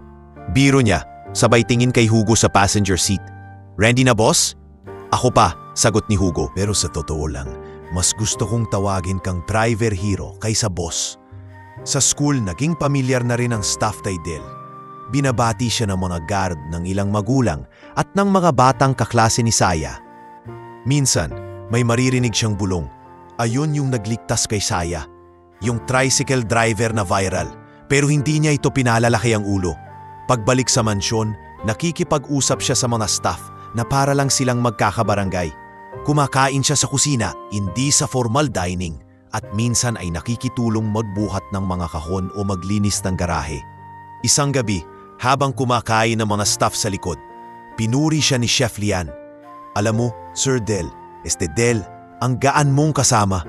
Yung iba dyan, konting asenso, nag-iiba na." "Wala namang magbabago sa akin," sagot niya, kagat ang tinapay. "Bagong lugar lang, pero pareho pa rin akong tao." Sa kabilang banda, si Serafina ay unti-unting nasasanay na hindi na puro formalidad ang kalakip ng bawat araw. Minsan, pagbabalik ni Nasaya at Del sa hapon, makikita silang sabay na tumatawa sa may garden. Si Saya, tumatakbong may dalang bola, at si Del nagpapanggap na referee. "Kuya Del, bilis mo naman tumakbo, parang tricycle," tili ni Saya. Ikaw, parang sirena pag humiyaw," sabay tawa ni Del. Mula sa veranda, pinapanood sila ni Serafina. Hawak ang tasa ng tsa. May kakaibang init sa puso niya sa tuwing nakikita ang anak na mas malayang tumatawa ngayon. Hindi na tulad noon na laging nakakapit sa laylayan niya, takot na baka may mangyari. Isang gabi, nakatambay si Del sa beranda, pinagmamasdan ang mga ilaw ng lungsod. Lumabas si Serafina, nakapantulog at may dalang tasa ng kape. "Hindi ka pa natutulog?" tanong niya. "Hindi pa po," sagot ni Del. "Hindi pa rin po ako nasasanay sa katahimikan dito. Sa amin, laging may tumatahol na aso, may nag-iiyakan, may videoke, may nag-aaway. Dito, parang hotel." Napangiti si Serafina. "Hindi laging masama ang katahimikan," sabi niya. "Minsan, doon mo lang maririnig kung ano talaga ang laman ng isip mo." "Yun nga po ang nakakatakot," sagot ni Del, nakangiting bitin. Pagtahimik, mas ramdam mo yung tanong na hindi mo masagot. "Ano namang tanong yon?" Mahinahong usisa ni Serafina. Tumingin siya sa mga kamay niya. Kung karapat-dapat ba talaga akong mapunta sa ganitong lugar? Kung hanggang kailan ako mananatiling totoo sa sarili ko? Kung hindi ba ako balang araw, magigising na lang, tapos sasabihin ninyo, "Ay sorry, nagkamali pala kami sa pagpili"? Umiling si Serafina. Seryoso ang mga mata. "Hindi ako nagkamali sa pagpili sa'yo," aniya. "Ako ang tumitingin sa mga papeles, lumalagda sa kontrata, nag-aaproba ng mga tao. Hindi ako madaling magtiwala, lalo na simula nang mamatay ang asawa ko. Pero sa'yo, hindi ko kailangang pilitin ang sarili ko." Sandaling nagtagpo ang mga mata nila. May lungkot sa mata ni Serafina, may kaba sa mata ni Del, pero may kung anong tahimik na pagkakaunawaang nabubuo. Hindi pa pag-ibig, pero hindi na rin simpleng pasasalamat lang. "Salamat po, ma'am." Mahina nguit tapat na sabi ni Del. "Hindi ko man kayang tumbasan lahat ng binigay ninyo. Gagawin ko ang lahat para siguraduhin na kahit kailan, hindi masasaktan si Saya habang nasa tabi ko." Tumango si Serafina. "Yan lang ang hinihiling ko. Sa ngayon, sapat na yon." Hindi alam ni Del habang unti-unti niyang tinatanggap ang bagong mundong ginagalawan. Sa labas ng gate ng mansion, may mga matang nanonood. May mga taong hindi natutuwa sa pagiging malapit niya sa pamilya Madrigal. Mga matang mag-uumpisang maghasik ng duda, inggit at intriga na susubok sa tibay ng tiwalang unti-unti palang nabubuo sa pagitan nila ni Serafina at Saya. Mula sa veranda, madalas marinig ni Del ang mahinang halathakan ni Saya at ng mga talaro nitong kapitbahay sa garden. Sa bawat tawa ng bata, parang gumagaan ang loob niya. Pero sa labas ng mataas na pader ng village, iba ang usapan. Hindi tawa, kundi bulungan. Hindi pasasalamat, kundi pagsukat at panghuhusga. Isang gabi, sa isang mamahaling bar sa BGC, nakaupo si Lorenzo Ilustre sa VIP area. Hawak ang baso ng imported na alak. Kasama niya sa mesa ang dalawang negosyante at isang lalaking may malaking tiyan. Maitim ang kutis at may peklat sa kaliwang pisngi. Si Miro Taba Relosa, nakasalukuyang nakatago sa lilim ng mga koneksyon at suhulan. "Ang kapal din ng mukha mo, Lorenzo," reklamo ni Miro. Umiikot ang yelo sa baso. "Halos buwis buhay na yung mga tao ko. Tapos sasabihin mo sa akin, konting ingay lang. Ayan tuloy, bagsak ang operasyon namin. Bit-bit ng pulis yung ilan sa tao ko." Hindi natinag si Lorenzo. "Hindi ko kasalanan na may tricycle driver na biglang nag-hero mode." Malamig niyang sagot. "Kung maayos lang sana ang plano niyo, tapos na sana to. Ngayon, tayo ang kailangang mag-adjust." "Mag-adjust?" singhal ni Miro. "Alam mo bang dahil sa kaguluhan sa Pulay, may dalawa sa mga tauhan ko ang hanggang ngayon hindi pa namin mahanap kung saan ikinulong. Ang deal natin, ikaw ang magbabalot ng problema sa legal. Pero ngayon, trending pa ang tricycle hero mo. Ginawa pang santo sa social media."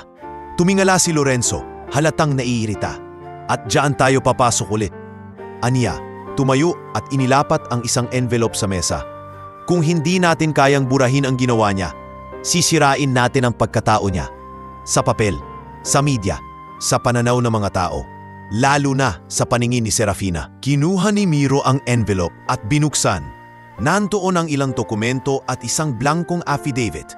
"Ano to?" "Kwento," sagot ni Lorenzo. "Isang kwento na ikaw mismo ang tutulong buuin. Kukuha tayo ng isa sa mga tauhan mong nahuli, iyong pinakamadaling takutin at utuin. Papipirmahin natin siya sa affidavit na nagsasabing si Rodelio Sakdalan ang nagplano ng pseudo-kidnapping na binayaran niya ang grupo ni Nyi para magpanggap na kidnapper para sa kapalit na gantimpala at simpaiha. Hero for hire, kumbaga. Umiling si Miro, pero hindi dahil sa konsensya, dahil impress siya sa dumi ng utak ni Lorenzo. At bakit naman maniniwala ang mga pulis dyan? Nasanay kasi sa kalye, tugon ni Lorenzo. Ako, sanay sa opisina at korte. Kapag may papel, pirma at mukha ng kriminal na nagbibigay testimonya, may timbang yon. Lalo na kung sasabayan natin ang leak sa media, ilang fake accounts at konting bayan sa ilang nagbabalita. Mabilis masisira ang imahe ng tricycle hero. Kapag nagduda si Serafina, doon ka na ulit papasok. Ako naman ang magmumukhang tagapagligtas sa kanya. Tumawa ng mahina si Miro. Hindi lang pala dugo ang ginagamit mo, Lorenzo. Mas matalas pala ang pinta mo. Hindi nagtagal. Sa loob ng kulungan, isang lalaking payat na may nagtitirik na mata, si Rico, isa sa nahuling kasabwat sa van, ang kinursunada nila. Dinalaw ito ng isang abogadong inarkila ni Lorenzo. May dalang oportunidad, kapalit ng kalayaan. Rico, makinig ka, sabi ng abogado. Inayos ang salamin. May paraan para hindi ka mabulok dito. Kailangan mo lang sabihin sa papel na ang totoong utak ng lahat ay hindi si Miro, kundi isang tricycle driver na bayarang bayani. May pangalan na kaming ilalagay. Ikaw na bahala sa detalye. Sasabihin namin sa iyo kung anong ikukwento mo.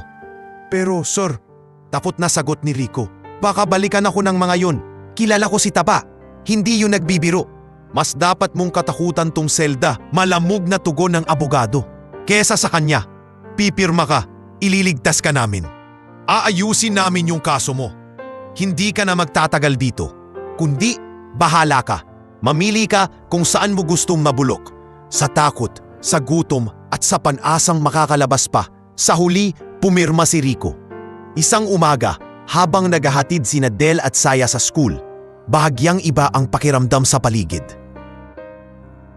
May inang cellphone na nakatapat sa kanila. May mga magulang na patagong kumukuha ng video. At may mga bulungan sa gilid. Siya ba yon? Oo, yan yung sa balita kagabi. Hindi pa alam ni Del kung ano ang nangyayari. Gumiti siya ng pilit, pero may kung anong kirot sa tiyan niya. Pagka-uwi nila sa mansyon, nasalubong niya si Hugo sa garahe. Hawak ang cellphone, seryoso ang muka. Pre, mabigat na sabi ni Hugo. Napanood mo na ba to? Ano yan? Tanong ni Del, lumapit. Ufas sa screen ang isang news clip. Isang reporter sa harap ng presinto. May text sa ibaba. Kidnapping incident, bayarang drama lang.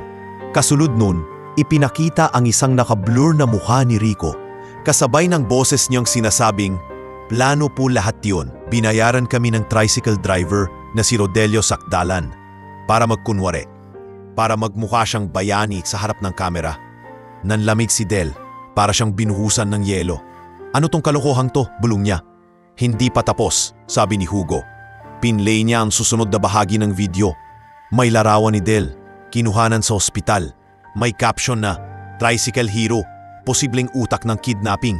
May mga opinion segment pa na nagsasabing, kung totoo, grabe to, emotional manipulation yan. At kailangan magpaliwanag ng kampo ng Madrigal. Mabilis siyang tinawag ni Mang Osias papasok. Del, hinahanap ka ni Ma'am sa study, sabi nito. Halatang kabado. Ngayon na raw. Sa study, nakaupo si Serafina sa likod ng mesa. Hawak ang iPad na may bukas ding balita. Naandoon ding si Colonel Renato, seryoso ang muka, at si Lorenzo na kunwaring nag-aalala, nakatayo sa gilid na parang taga-masid. Rodelio, bungad ni Serafina, malamig ang tinig pero nanginginig ang mga daliri. Nakita mo na ba yung lumabas sa TV? Tumango si Del, pilit pinapakalma ang sarili. Ma'am, kalokohan yon, hindi ako. Sandali, singit ni Lorenzo, kunwari mahinahon. Walang nagsasabing totoo na agad. Pero hindi rin nating pwedeng i-dismiss. May signed affidavit, may recorded testimony. Hindi yan lalabas sa TV kung walang pinagbatayan, di ba Colonel? Suminghap si Colonel Renato. Hindi pa tayo pwedeng mag-conclude, anya.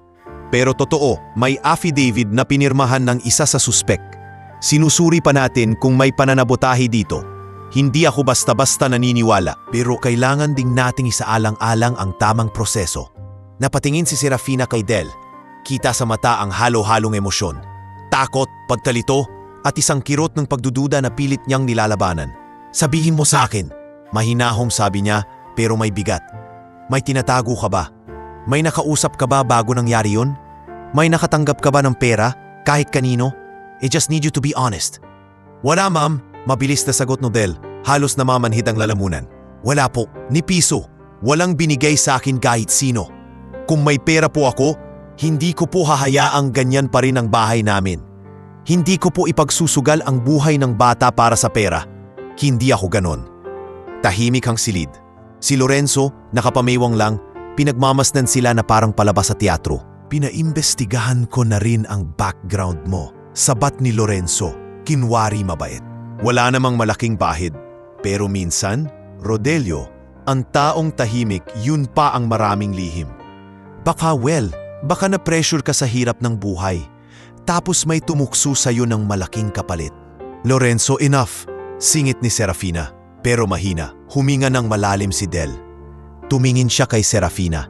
Sa babaeng una niyang nakita bilang malayong mayaman. Pero ngayon ay taong nakahawak rin sa puso niya sa paraang hindi niya inasahan. Ramdam niyang unti-unting nilalamon ng duda ang tiwala nito kahit pilit itong lumalaban. Ma'am, mahinahong wika ni Del. Hindi ko po alam kung paano ko pa ipapaliwanag sa inyo bukod sa totoo yung nakita ninyo noong araw na yon. Hinabol ko yung van dahil may batang umiiyak at humihingi ng tulong. Hindi dahil may pera ako makukuha, kundi dahil may konsensya akong hindi makakayanan kung hindi ako kikilos. Pero paano kung mali ang tiwala ko? Hindi napigilang sagot ni Serafina, halos pabulong, halatang sinasaktan din siya ng tanong. Paano kung tama yung mga dokumento? Ako ang ina ni Saya, masakit man, kailangan kong protektahan siya kahit kanino. Kahit sayo. Parang sinaksak si Del. Mas masakit pa sa sugat sa katawan ang marinig na kasama siya sa maaaring maging banta. Kung yan po ang desisyon ninyo, nanginginig ang boses niya, hindi po ako lalaban. Naiintindihan ko po na inuuna ninyo si Saya. Pero maniniwala pa rin po ako na balang araw lalabas din ang totoo. Sumabat si Colonel Renato. Kita ang pag-aalala. Wala pa tayong formal na kaso laban sa'yo, Rodelio. Aniya. Pero payo ko, pansamantala umiwas ka muna sa mata ng publiko. Lalo na't may mga mata na gustong makita kang bumagsak. Sa dulo ng lahat, si Serafina ang nagbitiw ng huling desisyon. Rodelio, siguro mas mabuti muna na magpahinga ka. Lumayo ka muna sa amin ni Saya. Hindi ko gustong isipin na kaya mong gawin to, pero hindi ko rin kayang ipagsapalaran ng anak ko habang hindi pa malinaw lahat. Parang biglang lumabo ang paligid para kay Del. Gusto niyang magsalita pa, magpaliwanag, sumigaw na wala siyang kasalanan. Pero alam niyang kahit anong salita niya ngayon, tatama pa rin sa pader ng takot at pagdududa. Tumango na lang siya, mabigat ang dibdib. Kung yan po ang gusto niyo, aalis po ako. Iniwas ni Serafina ang tingin. Siguro para hindi makita ni Del ang mga luhang pilit niyang pinipigilan. Si Lorenzo, sa kabilang banda ay bahagyang napangiti ng palihim. Isang ngiting hindi sinadya para mapansin ninyo man. Kinagabihan, tahimik na nag-empake si Del ng kakaunti niyang gamit sa kwarto. Dumaan si Saya, umiiyak, yakap ang stuffed toy. Kuya Del, aalis ka po ba talaga? Hikbi nito. Ayoko po, natatakot ako. Lumuhod si Vel at niyakap ang bata ng mahigpit. Babalik ako, Saya, bulong niya. Kapag naayos na lahat, hindi ako tatakbo dahil may kasalanan ako. Lalayong sandali para lumaban sa tamang paraan. Pangako, hindi kita iiwan ng matagal. Sa labas ng gate, muli siyang sinalubong ng hangin ng kalsada, amoy usok, alikabok at ingay ng mundong kinalakhan niya. Habang lumalayo ang sinasakyan niyang FX, tanging tanong sa isip niya. Kung kayang dungisan ng mundo ang kabayanihan, kaya rin ba nitong linisin ang pangalan niya balang araw? O kailangan niyang kalabanin mismo ang mundong iyon para patunayan na ang isang tricycle driver na tulad niya ay hindi kailanman naging kontrabida, sa buhay ng batang sinagip niya. Sa bawat lubak na nadaanan ng FX pauwi sa kanilang barangay, parang sinasalo rin ni Del ang bawat dagok na ibinato sa kanya ng tadhana. Kanina lang, nasa loob siya ng mansyon, pinagkakatiwalaan, pinagpapasalamat. Ngayon, parang ibinaba siyang muli sa pinakailalim, bit-bit ang pangalang dinumihan sa harap ng buong bansa. Pagbaba niya sa eskinita, sinalubong siya ng amoy ng kanal, ingay ng mga bata, at sigaw ng naglalako ng fishball. Pero kakaiba ang tingin ng mga tao ngayon. May mga nagbubulungan, may mga lumalapit, may mga umiwas. Ayun yun sa TV kagabi. Siya yun daw utak ng kunyaring kidnap. Akala ko pa naman bayani, palabas lang pala. Nauna pang lumapit si Monching kaysa kahit sinong tsismoso. Sinalubong niya si Del, mahigpit ang hawak sa balikat nito. Pre, napanood namin, mabigat ang boses niya. Sabihin mo nga sa akin, kalokohan lang yon, di ba? Di ba hindi totoo yun? Tiningnan ni Del ang kaibigan sa mata. Kung naniniwala ka sa akin bilang kaibigan, mahina niyang sagot. Hindi mo na kailangang itanong yan. Napabuntong hininga si Monching. Yun na nga ring iniisip ko, sabi niya. Kilala kita, Del. Kung pera lang yan, matagal ka nang sumuko sa mga hulog at lagay dito sa terminal. Hindi ka gagawa ng ganyan. May sumabat na boses mula sa tabi. Si Ramil, isa ring tricycle driver na kilala sa pagiging tsismoso. Ewan ko sa inyo Anya, nakapamewang. Pero hindi agad lalabas sa TV yan kung walang basihan. Hindi naman papayag ang pulis at abogado na basta-basta maglabas ng pangalan. Tigil mo yan, Ramil, singhal ni Monching. Kung wala kang magandang sasabihin, umalis ka na. E di wow, sagot ni Ramil, umiismid. Makita lang sa TV, bida na. Masakit lang sa atin, hindi tayo yung napili kaya ipinaglaban nyo pa. Hindi na kumibo si Del. Mas piniling lumakad na lang papasok sa iskinita, papunta sa barong-barong nila. Sa labas ng bahay, naghihintay si Ira, si Jonah at si Nanay Erlinda. Hindi sila tumingin sa kanya na parang kriminal. Bagkus, parang batang sugatan na kailangan nila ulit buhatin. Anak, mahinang sambit ni Erlinda, niyakap siya paglapit. Anuman ang sabihin ng iba, kilala ka namin. Hindi mo kailangang magpaliwanag sa amin. Huminga ng malalim si Del. Ma, natatakot lang ako. Hindi sa kaso, kundi sa magiging epekto nito sa inyo. Kay Jonah, kay Ira. Kapag humaba to, baka pati trabaho nyo maapektuhan. Umiling si Jonah. Kung kailangan kong kumapit sa extra shift, gagawin ko. Aniya, hindi ako papayag na ipagpalit mo ang sarili mong danggal sa tahimik na buhay na puno ng kasinungalingan. Laban tayo, kuya. Hindi ka nag-iisa. Si Ira naman, tahimik na lumapit at iniabot sa kanya ang isang maliit na papel. Drawing iyon ng tricycle, isang bata at isang lalaking nakasalo sa bata. May nakasulat sa ibabaw, tunay na bayani si Tito Del. Yon ang nakita ko nung napanood kita sa TV, sabi ni Ira. Hindi yung sinasabi nila ngayon. Napangiti si Del kahit punong-puno ng pait ang dibdib niya. Salamat Ira, bulong niya. Ito ang kapit ko. Kinabukasan, maaga siyang pumunta sa barangay hall. Kausap niya si Kapitan Lino, si Jerickson at ang isa pang tanod. Kap, Jerick, hindi ako tatakbo. Diretsong sabi ni Del. Pero hindi rin ako papayag na manatiling tahimik habang dinudumihan ang pangalan ko. Ano bang pwede kong gawin? Walang-wala ako sa abogado at sa koneksyon. Sumandig si Kapitan sa upuan. Nagkakamot ng ulo. Sa totoo lang, Del, mabigat ang kalaban mo. Sabi nito, may affidavit na, may media na, kailangan mo ng matinong abogado. Kaso kahit ang pau, tambak ang kaso. Pero hindi ibig sabihin wala ng pag-asa. Sumingit si Jerickson. May kinausap akong kakilala sa munisipyo. Sabi niya, may isang batang abogado, si Attorney Chesa Vergara. Hindi siya sikat, pero kilala sa amin na matigas ulo sa laban kapag alam niyang api yung kliyente. Willing daw siyang makipagkita sa'yo. Pro bono. Pro bono? Gulat ni Del. Ibig pong sabihin wala akong babayaran? Kung mapapatunayan niyang hindi ka kasali sa kalokohan, malaking laban ito para sa karir niya. Paliwanag ni Jerick. Panalo ka, panalo rin siya. Malinis ka, may pangalan siya. Baliktarin niyo yung laro nila. Halos may munting liwanag na pumasok sa isip ni Del. Kailan ko po siya makikita? Nayon din kung gusto mo. Sagot ni Jerick sabay abot ng papel na may number at address. Hintayin ka raw niya sa maliit na coffee shop sa bayan. Sa kabilang banda ng lungsod, sa mansyon ni na Serafina. Mabigat ang hangin sa dining area. Tahimik na nakaupo si Saya sa harap ng cereal. Hindi kinakain. Ang dating maingay at madaldal na bata ngayon ay tila nagbawas ng kalahati ng sigla. Anak, kain ka na, mahinahong sabi ni Serafina. Nangingiti ng pilit. Mami, nag-angat ng tingin si Saya. Namumugto ang mata. Si Kuya Del ba masama? Natigilan si Serafina. Mula pa noong lumabas ang balita, hindi na mabilang kung ilang beses niyang pinanood ulit ang CCTV ng habulan sa tulay. Ilang beses niyang inalala ang ekspresyon sa mukha ni Del habang sinasalo si Saya. Pero sa kabilang banda, naroroon din ang affidavit, ang testimonya, ang pananakot ng media na baka siya mismo ang nabiktima ng isang malaking pagluloko. Hindi ko alam anak, tapat niyang sagot kahit masakit. Ang alam ko lang, may sinasabing ganyan sa kanya ngayon. Pero hindi ibig sabihin na lahat ng sinasabi ng tao, tama. Pero bakit po siya umalis? Sunod na tanong ni Saya. Nanginginig ang labi.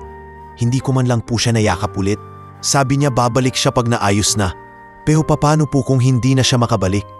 Napapikit si Serafina. Inawa ko yon para protektahan ka, bulong niya. Pero hindi ibig sabihin na ayaw ko na sa kanya.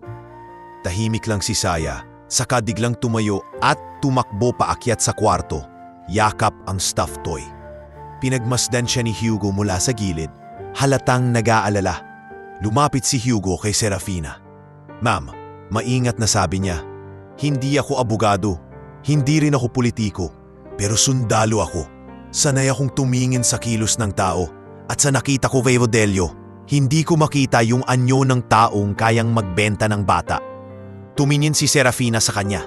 Ano sa tingin mo, Hugo? Sa tingin ko, may mas maruming kamay sa likod nito, sagot ni Hugo, at hindi si Del yun. Sa likod ng utak ni Serafina, may isang pangalang matagal na niyang pinagdududahan, si Lorenzo. Pero wala siyang matibay na ebidensya. Ayaw rin niyang mag-akusa ng wala sa lugar. Tanging nagagawa niya lang ay maghintay sa magiging resulta ng investigasyon ni Colonel Renato.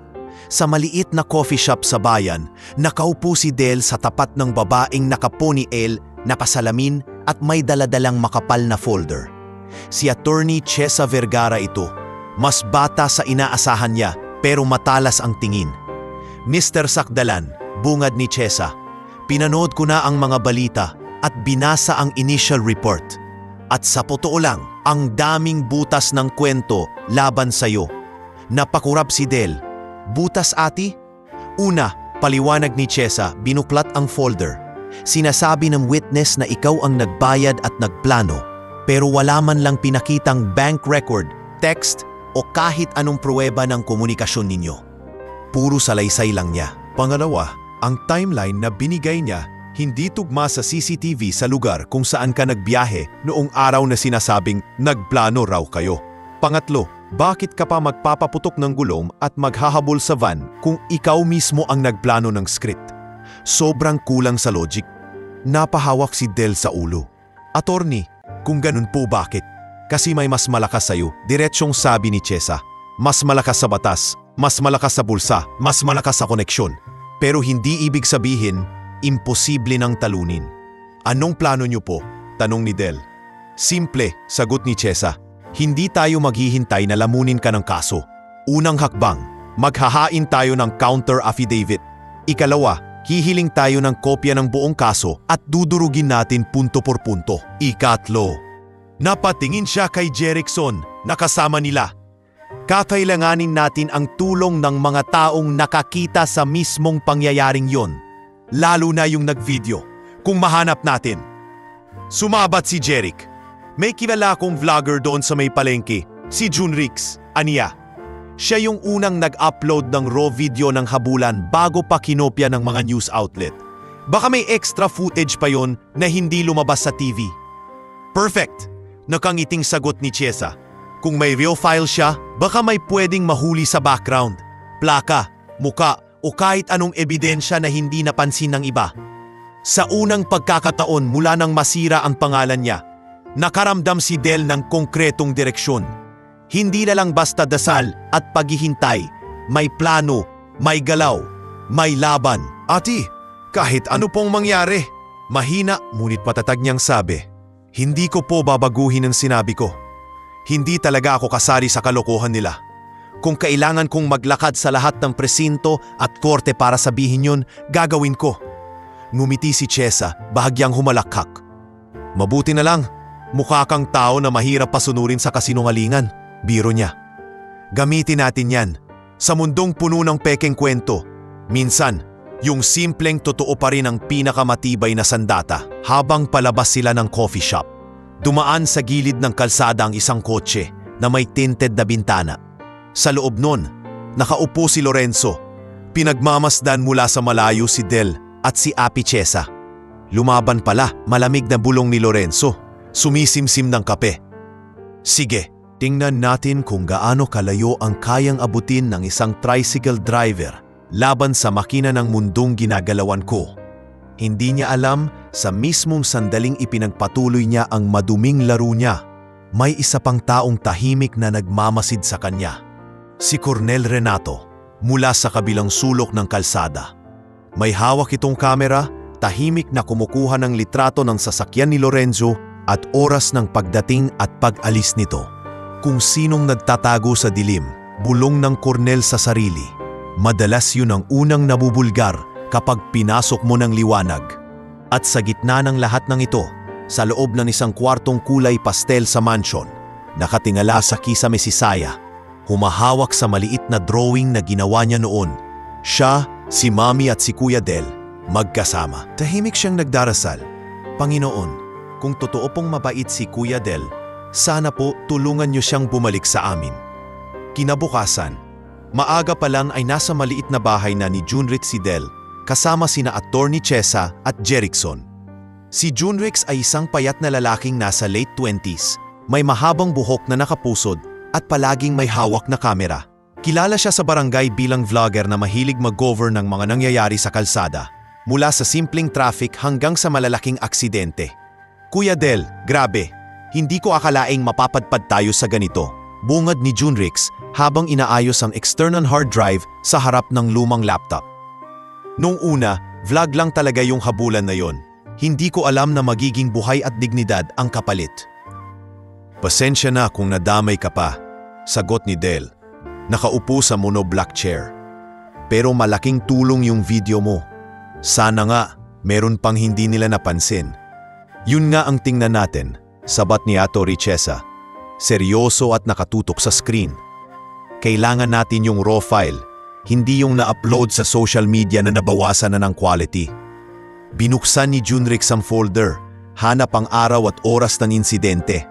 Nang makita niya, pinlay niya ang raw video. Bumumad agad ang eksena ng tricycle ni Del na humaharurot, ang puting van, ang kurbada bago ang tulay, at ang malakas na salpukan. Tahimik silang nanood, parang lahat ay bumalik sa mismong sandaling iyon. Dito ka sumingit, turo ni Junrix sa eksena. Dito ka binangga ng van. Teka, sabi ni Chesa. Pinaus ang video at nag-zoom in sa gilid ng frame. Pwede mo bang i-slow mo pa? Sinunod ni Junrix. Sa mabagal na playback, may lumabas na halos di pinapansin na detalye. Sa kabilang lane, sa isang saglit na segundo bago ang panggaan, may isang itim na kotse na dumaan. Tinted ang bintana pero sa harap nito, kita ang plaka. Pwede mo i-freeze dyan? Tanong ni Chesa. Nag-freeze si Junrix sa eksaktong frame.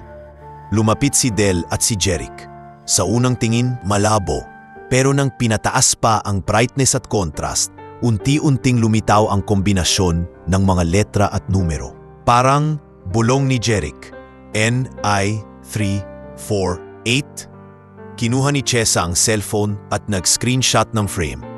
Ito yung sinasabi kong hinahanap natin. Hindi aksidente na may sasakyan doon sa eksaktong oras na yon. At kung tama ang hinala ko, hindi basta-basta ang may-ari niyan. Tingin mo, sino? Tanong ni Del, kinakabahan. Taga-LTO ang kilala ko sa munisipyo. Tugon ni Chesa.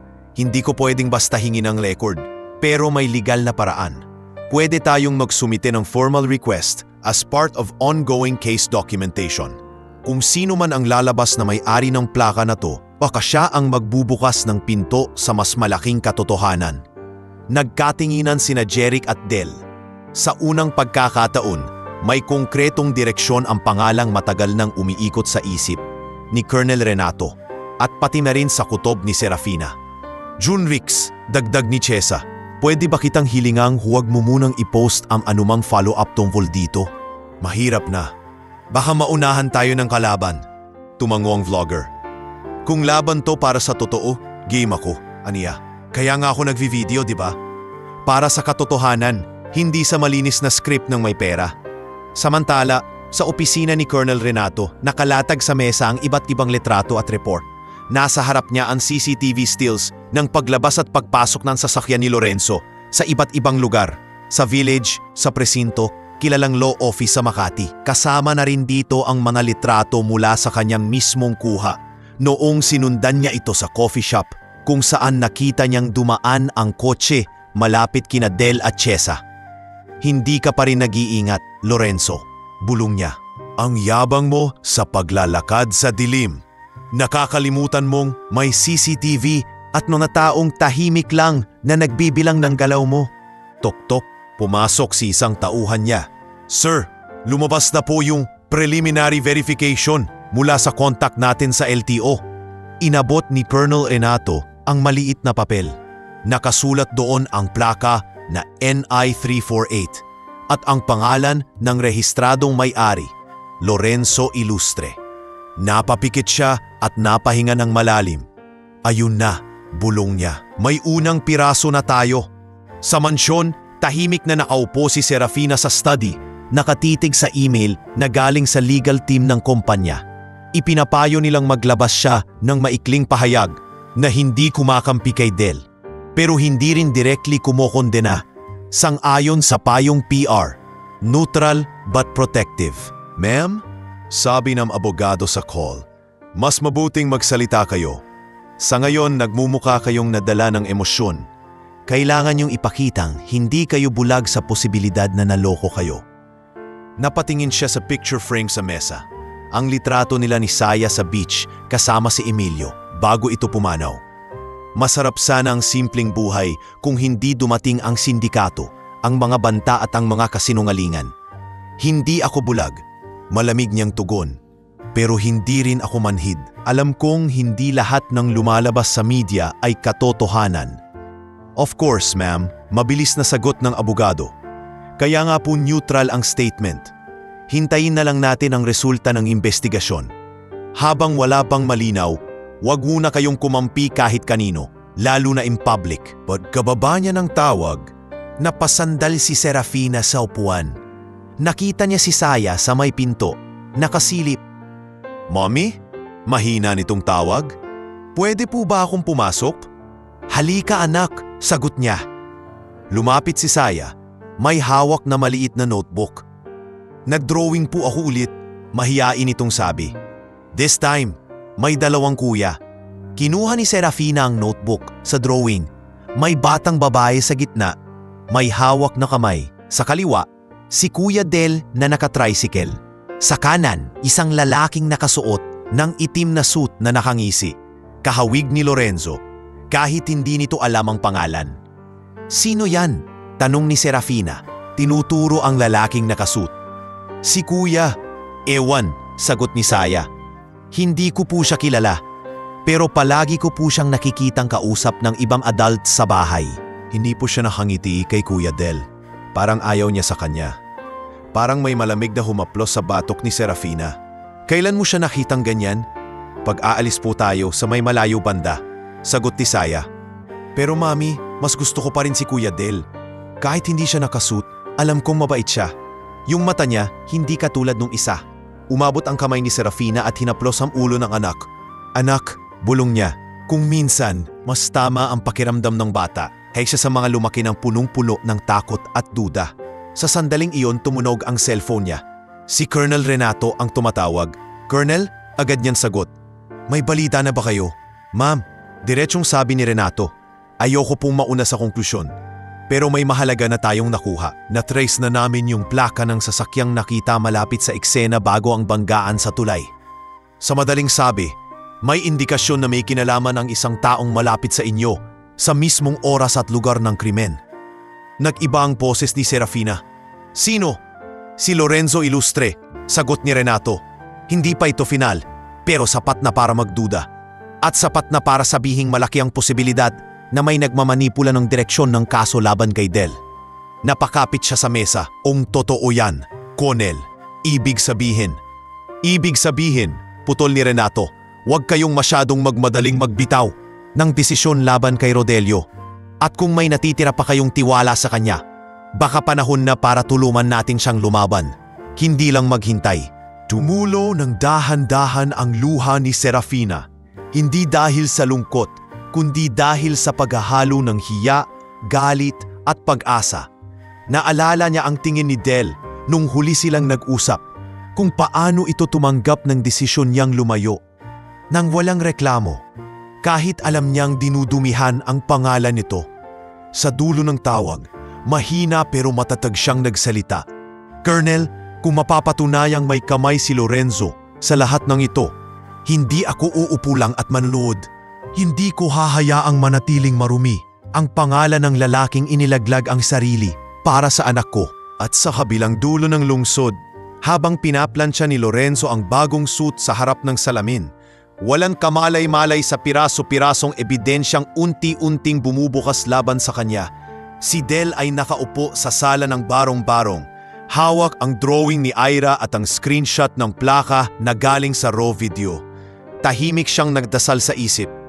Panginoon, kung totoo ngang may mas malalim pang kalaban dito, sana po, huwag niyo akong hayaang mapagod bago kumarating ang katotohanan.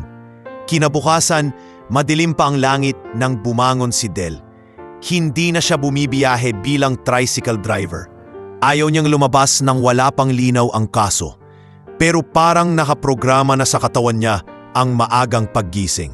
Tahimik sa loob ng barong-barong. Si Nanay Erlinda ay nagkakape. Si Jonah ay naghahanda na para sa trabaho. At si Ira ay nakayakap pa sa lumang unan. Anak, siguraduhin mo lang na kumakain ka. Paalala ni Erlinda habang inaabot ang tasa ng kape kay Del. Puro isip ang ginagawa mo nitong mga araw.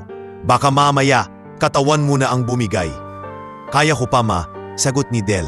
Bagaman halatang may bigat sa mata niya. Hintayin lang natin si Ato Richesa. Sabi niya, may i-share daw siyang bago ngayon. Tumango si Erlinda. Sige, basta tandaan mo, hindi lahat ng laban bugbugan sa palsada. Minsan, tahimik na papel at matibay na loob ang panalo.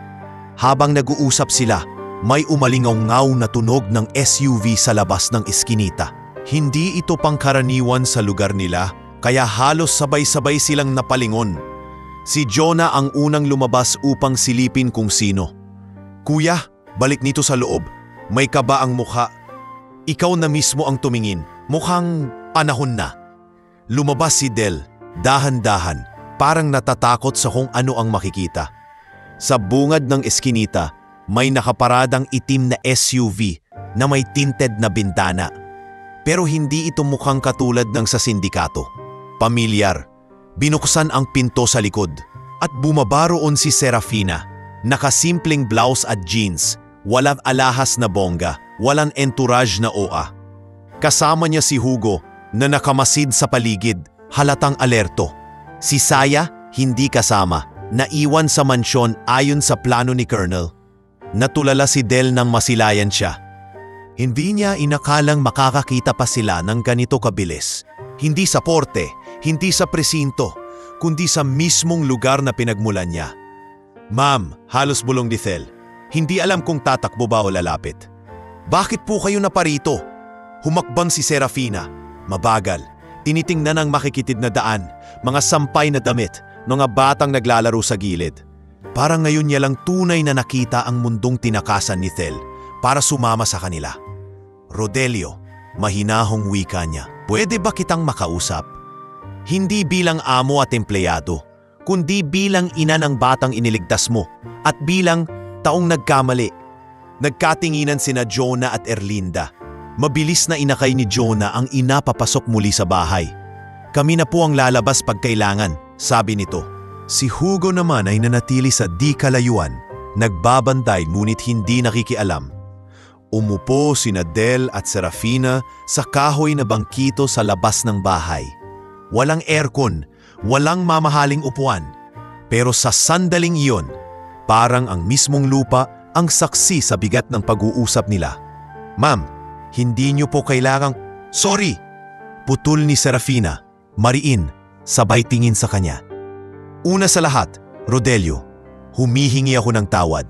Hindi dahil tapos na ang kaso, hindi pa. Pero mali yung agad akong nagtaboy sa'yo. Mali yung hinayaan kong lamunin ako ng tapot, kahit kilala ko na kung anong klase ng tao ka. Nagbukas ang bibig ni Del, pero walang lumabas na salita. Sa halip, tanging buntong hininga lang ang lumabas sa dibdib niya. Colonel Renato shared something with me. Pagpapatuloy ni Serafina. May plaka na nakita sa raw video. Lumalabas na sa oras at lugar ng krimen. Nandoon si Lorenzo. At kung tama ang hinala namin, malaki ang tsansa na siya ang nagmanipula ng kwento para sa media. Ginamit kanyang scapegoat. Si Lorenzo, ulit ni Del, kumuyom ang kamao. Kaya pala ang bilis ng balita. Kaya pala parang ang gaan nilang sirain ako. Tinatanggap ko, dagdag ni Serafina. Nakasalanan ko ring hinayaan ko siyang lumapit ng sobra sa negosyo, sa pamilya ko. Dahil matagal na naming kapartner, pwede na akong magpikit mata. Pero mali, at kung may isa pang bagay na mali, yun yung pagbitaw ko sa'yo noong ikaw yung pinakanangailangan ng paniniwala ko. Napalunop si Del, nag-aapoy ang mata sa pinipigilang emosyon. "Ma'am, hindi naman po kita masisisi bilang ina. Natural lang pong uunahin mo si Saya. Kahit ako, kung may anak akong katulad niya, kahit sino, pagdududahan ko. Pero ikaw ang hindi dapat kasama sa kahit sino," sagot ni Serafina, diretsyo. "At gusto kong ituwid yon. Kaya ako nandito. Hindi para sabihing balik ka na agad sa mansyon. Dahil hindi pa iyon tama, habang hindi pa tapos ang kaso. Nandito ako para sabihing hindi ka nag-iisa." Sa puntong iyon, lumabas si Nanay Erlinda. May dalang 2 tasa ng kape sa maliit na tray. "Ma'am, pasensya na po," mahiyain niyang sabi. "Ito lang po mayaalok namin." Ngumiti si Serafina at maingat na tinanggap ang tasa. "Maraming salamat po, Aling Erlinda." Tugon niya. "Hindi niyo po kailangang mahiya. Dati akong nakatira sa mas simpleng bahay kaysa rito, bago pa maging ganito ang buhay ko." "Hindi ko nakakalimutan yon." Napatingin si Erlinda, bahagyang nagulat. "Talaga po?" "Totoo po," sagot ni Serafina, sabay tingin kay Del. "Kaya siguro madali akong naantig sa ginawa ng anak ninyo, kasi alam ko kung anong pakiramdam ng walang-wala pero lumalaban." Umupo si Erlinda sa tabi ni Jonah sa may pinto. Tahimik silang nakinig. "Rodelio," pagpapatuloy ni Serafina, "gusto kong makipagtrabaho sa abogado mo. Gusto kong gamitin ang resources ko, hindi para diktahan ang kaso, kundi para protektahan ka. Kung papayag ka, ipakokonekta ko si Attorney Chesa kay Attorney De Vera, yung dati naming legal head na lumaban-laban sa mga nang agrabyado sa kumpanya namin noon. Hindi full control, hindi ko pababayaan na ma-take over case mo. Teamwork. At ako mismo, handang mag-testify kung kinakailangan." "Magte-testify? Ma'am," gulat na tanong ni Del. "Laban kay Lorenzo? Kung sakin din manggagaling ang pagbagsak niya, handa ako." Matatag na sagot ni Serafina. "Matagal na niya kaming kinakalawang sa loob nang hindi ko namamalayan. Sapat na. Sa di kalayuan, may ilang kapitbahay na nanonood, nakasilip mula sa pinto. Halatang hindi makapaniwala na ang mismong milyonaryang nakita nila sa TV ay nakaupo ngayon sa harap ng bahay ni Del. Nakikipagkape na parang ordinaryong bisita. "Ma'am, mahina pero puno ng bigat na," sabi ni Del. "Salamat po. Hindi ko alam kung paano ko pa kayo tatanawin ng utang na loob kapag nalinis na to. Pero kahit hindi po kayo magbigay ng pera o anumang bagay, sapat na sa ako na may iisang taong may kaya na naniniwalang hindi ako masama." "Hindi lang iisa," sabat ni Erlinda. Tumayo. "Kami rin. At tingin ko pati yung anak ninyo, ma'am." Ramdam niya kung sino ang tunay na kakampi. Napangiti si Serafina. May tumulong luha sa gilid ng mata. "Oo," bulong niya. "Si Saya pa. Siya nga ang unang nagtanong kung bakit ko daw pinayagang umalis ang bayani niya." Sandaling natahimik. hanggang sa tumayo si Hugo mula sa di kalayuan at lumapit. "Ma'am," sabi nito, "kailangan na po nating umalis bago magsiksika ng media. Nasundan na po nila yung plate number natin kanina. Baka nandito na sila maya-maya." Parang napabalik sa realidad si Serafina. Tumayo siya, humarap kay Del at iniabot ang isang simpleng calling card. "Nandyan ang personal number ko, hindi yung dumadaan sa sekretarya." Wika niya, "Kapag may kailangan ka, kahit hindi tungkol sa kaso, tawagan mo ako. At kung papayag ka, gusto kong payagan si Saya na makita ka paminsan-minsan kapag lumuwag na ang sitwasyon."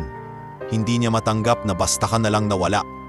Hindi na napigilan ni Del ang namuong luha. Tumango siya, mahigpit na hawak ang card, parang ito ang pinaka-importanteng papel na natanggap niya sa buong buhay. "Pipilitin kong maging karapat-dapat sa tiwalang yan, ma'am." Mahinahong sagot niya. "Hanggang sa huling araw ng kaso, hindi ko babaguhin ang sinasabi ko. Wala akong kasalanan at hindi ko ipagpapalot yung araw na yon sa tulay para lang sa pera o ginhawa." "Alam ko," sagot ni Serafina, "at balang araw sisigaw din yan ng buong mundo. Hindi lang tayo." Pag-alis ng SUV ni na Serafina, naiwan sa eskinita ang usok ng tambutso. Pero sa puso ni Del, parang may umalis na malaking ulap sa dibdib niya. Pagbalik na sa loob ng bahay, sumalubong sa kanya si Attorney Chesa na kararating lang. May dalang makapal na envelope. "Mukhang may good news ka rin?" tanong ni Chesa. Napansin ang hindi maipintang ekspresyon ni Del. "Si ma'am, pumunta dito." Sagot niya halos hindi makapaniwala. "At handa siyang lumaban kasama natin." "Hindi na lang pala ako ang lumalaban sa pangalan ko, attorney. May kasama na akong milyonarya." Napangisi si Chesa, sabay upo sa maliit na lamesa. "Good," sabi niya. "Kasi sakto, dala ko na rin ang unang opisyal na dokumentong babaligtad sa kwento nila."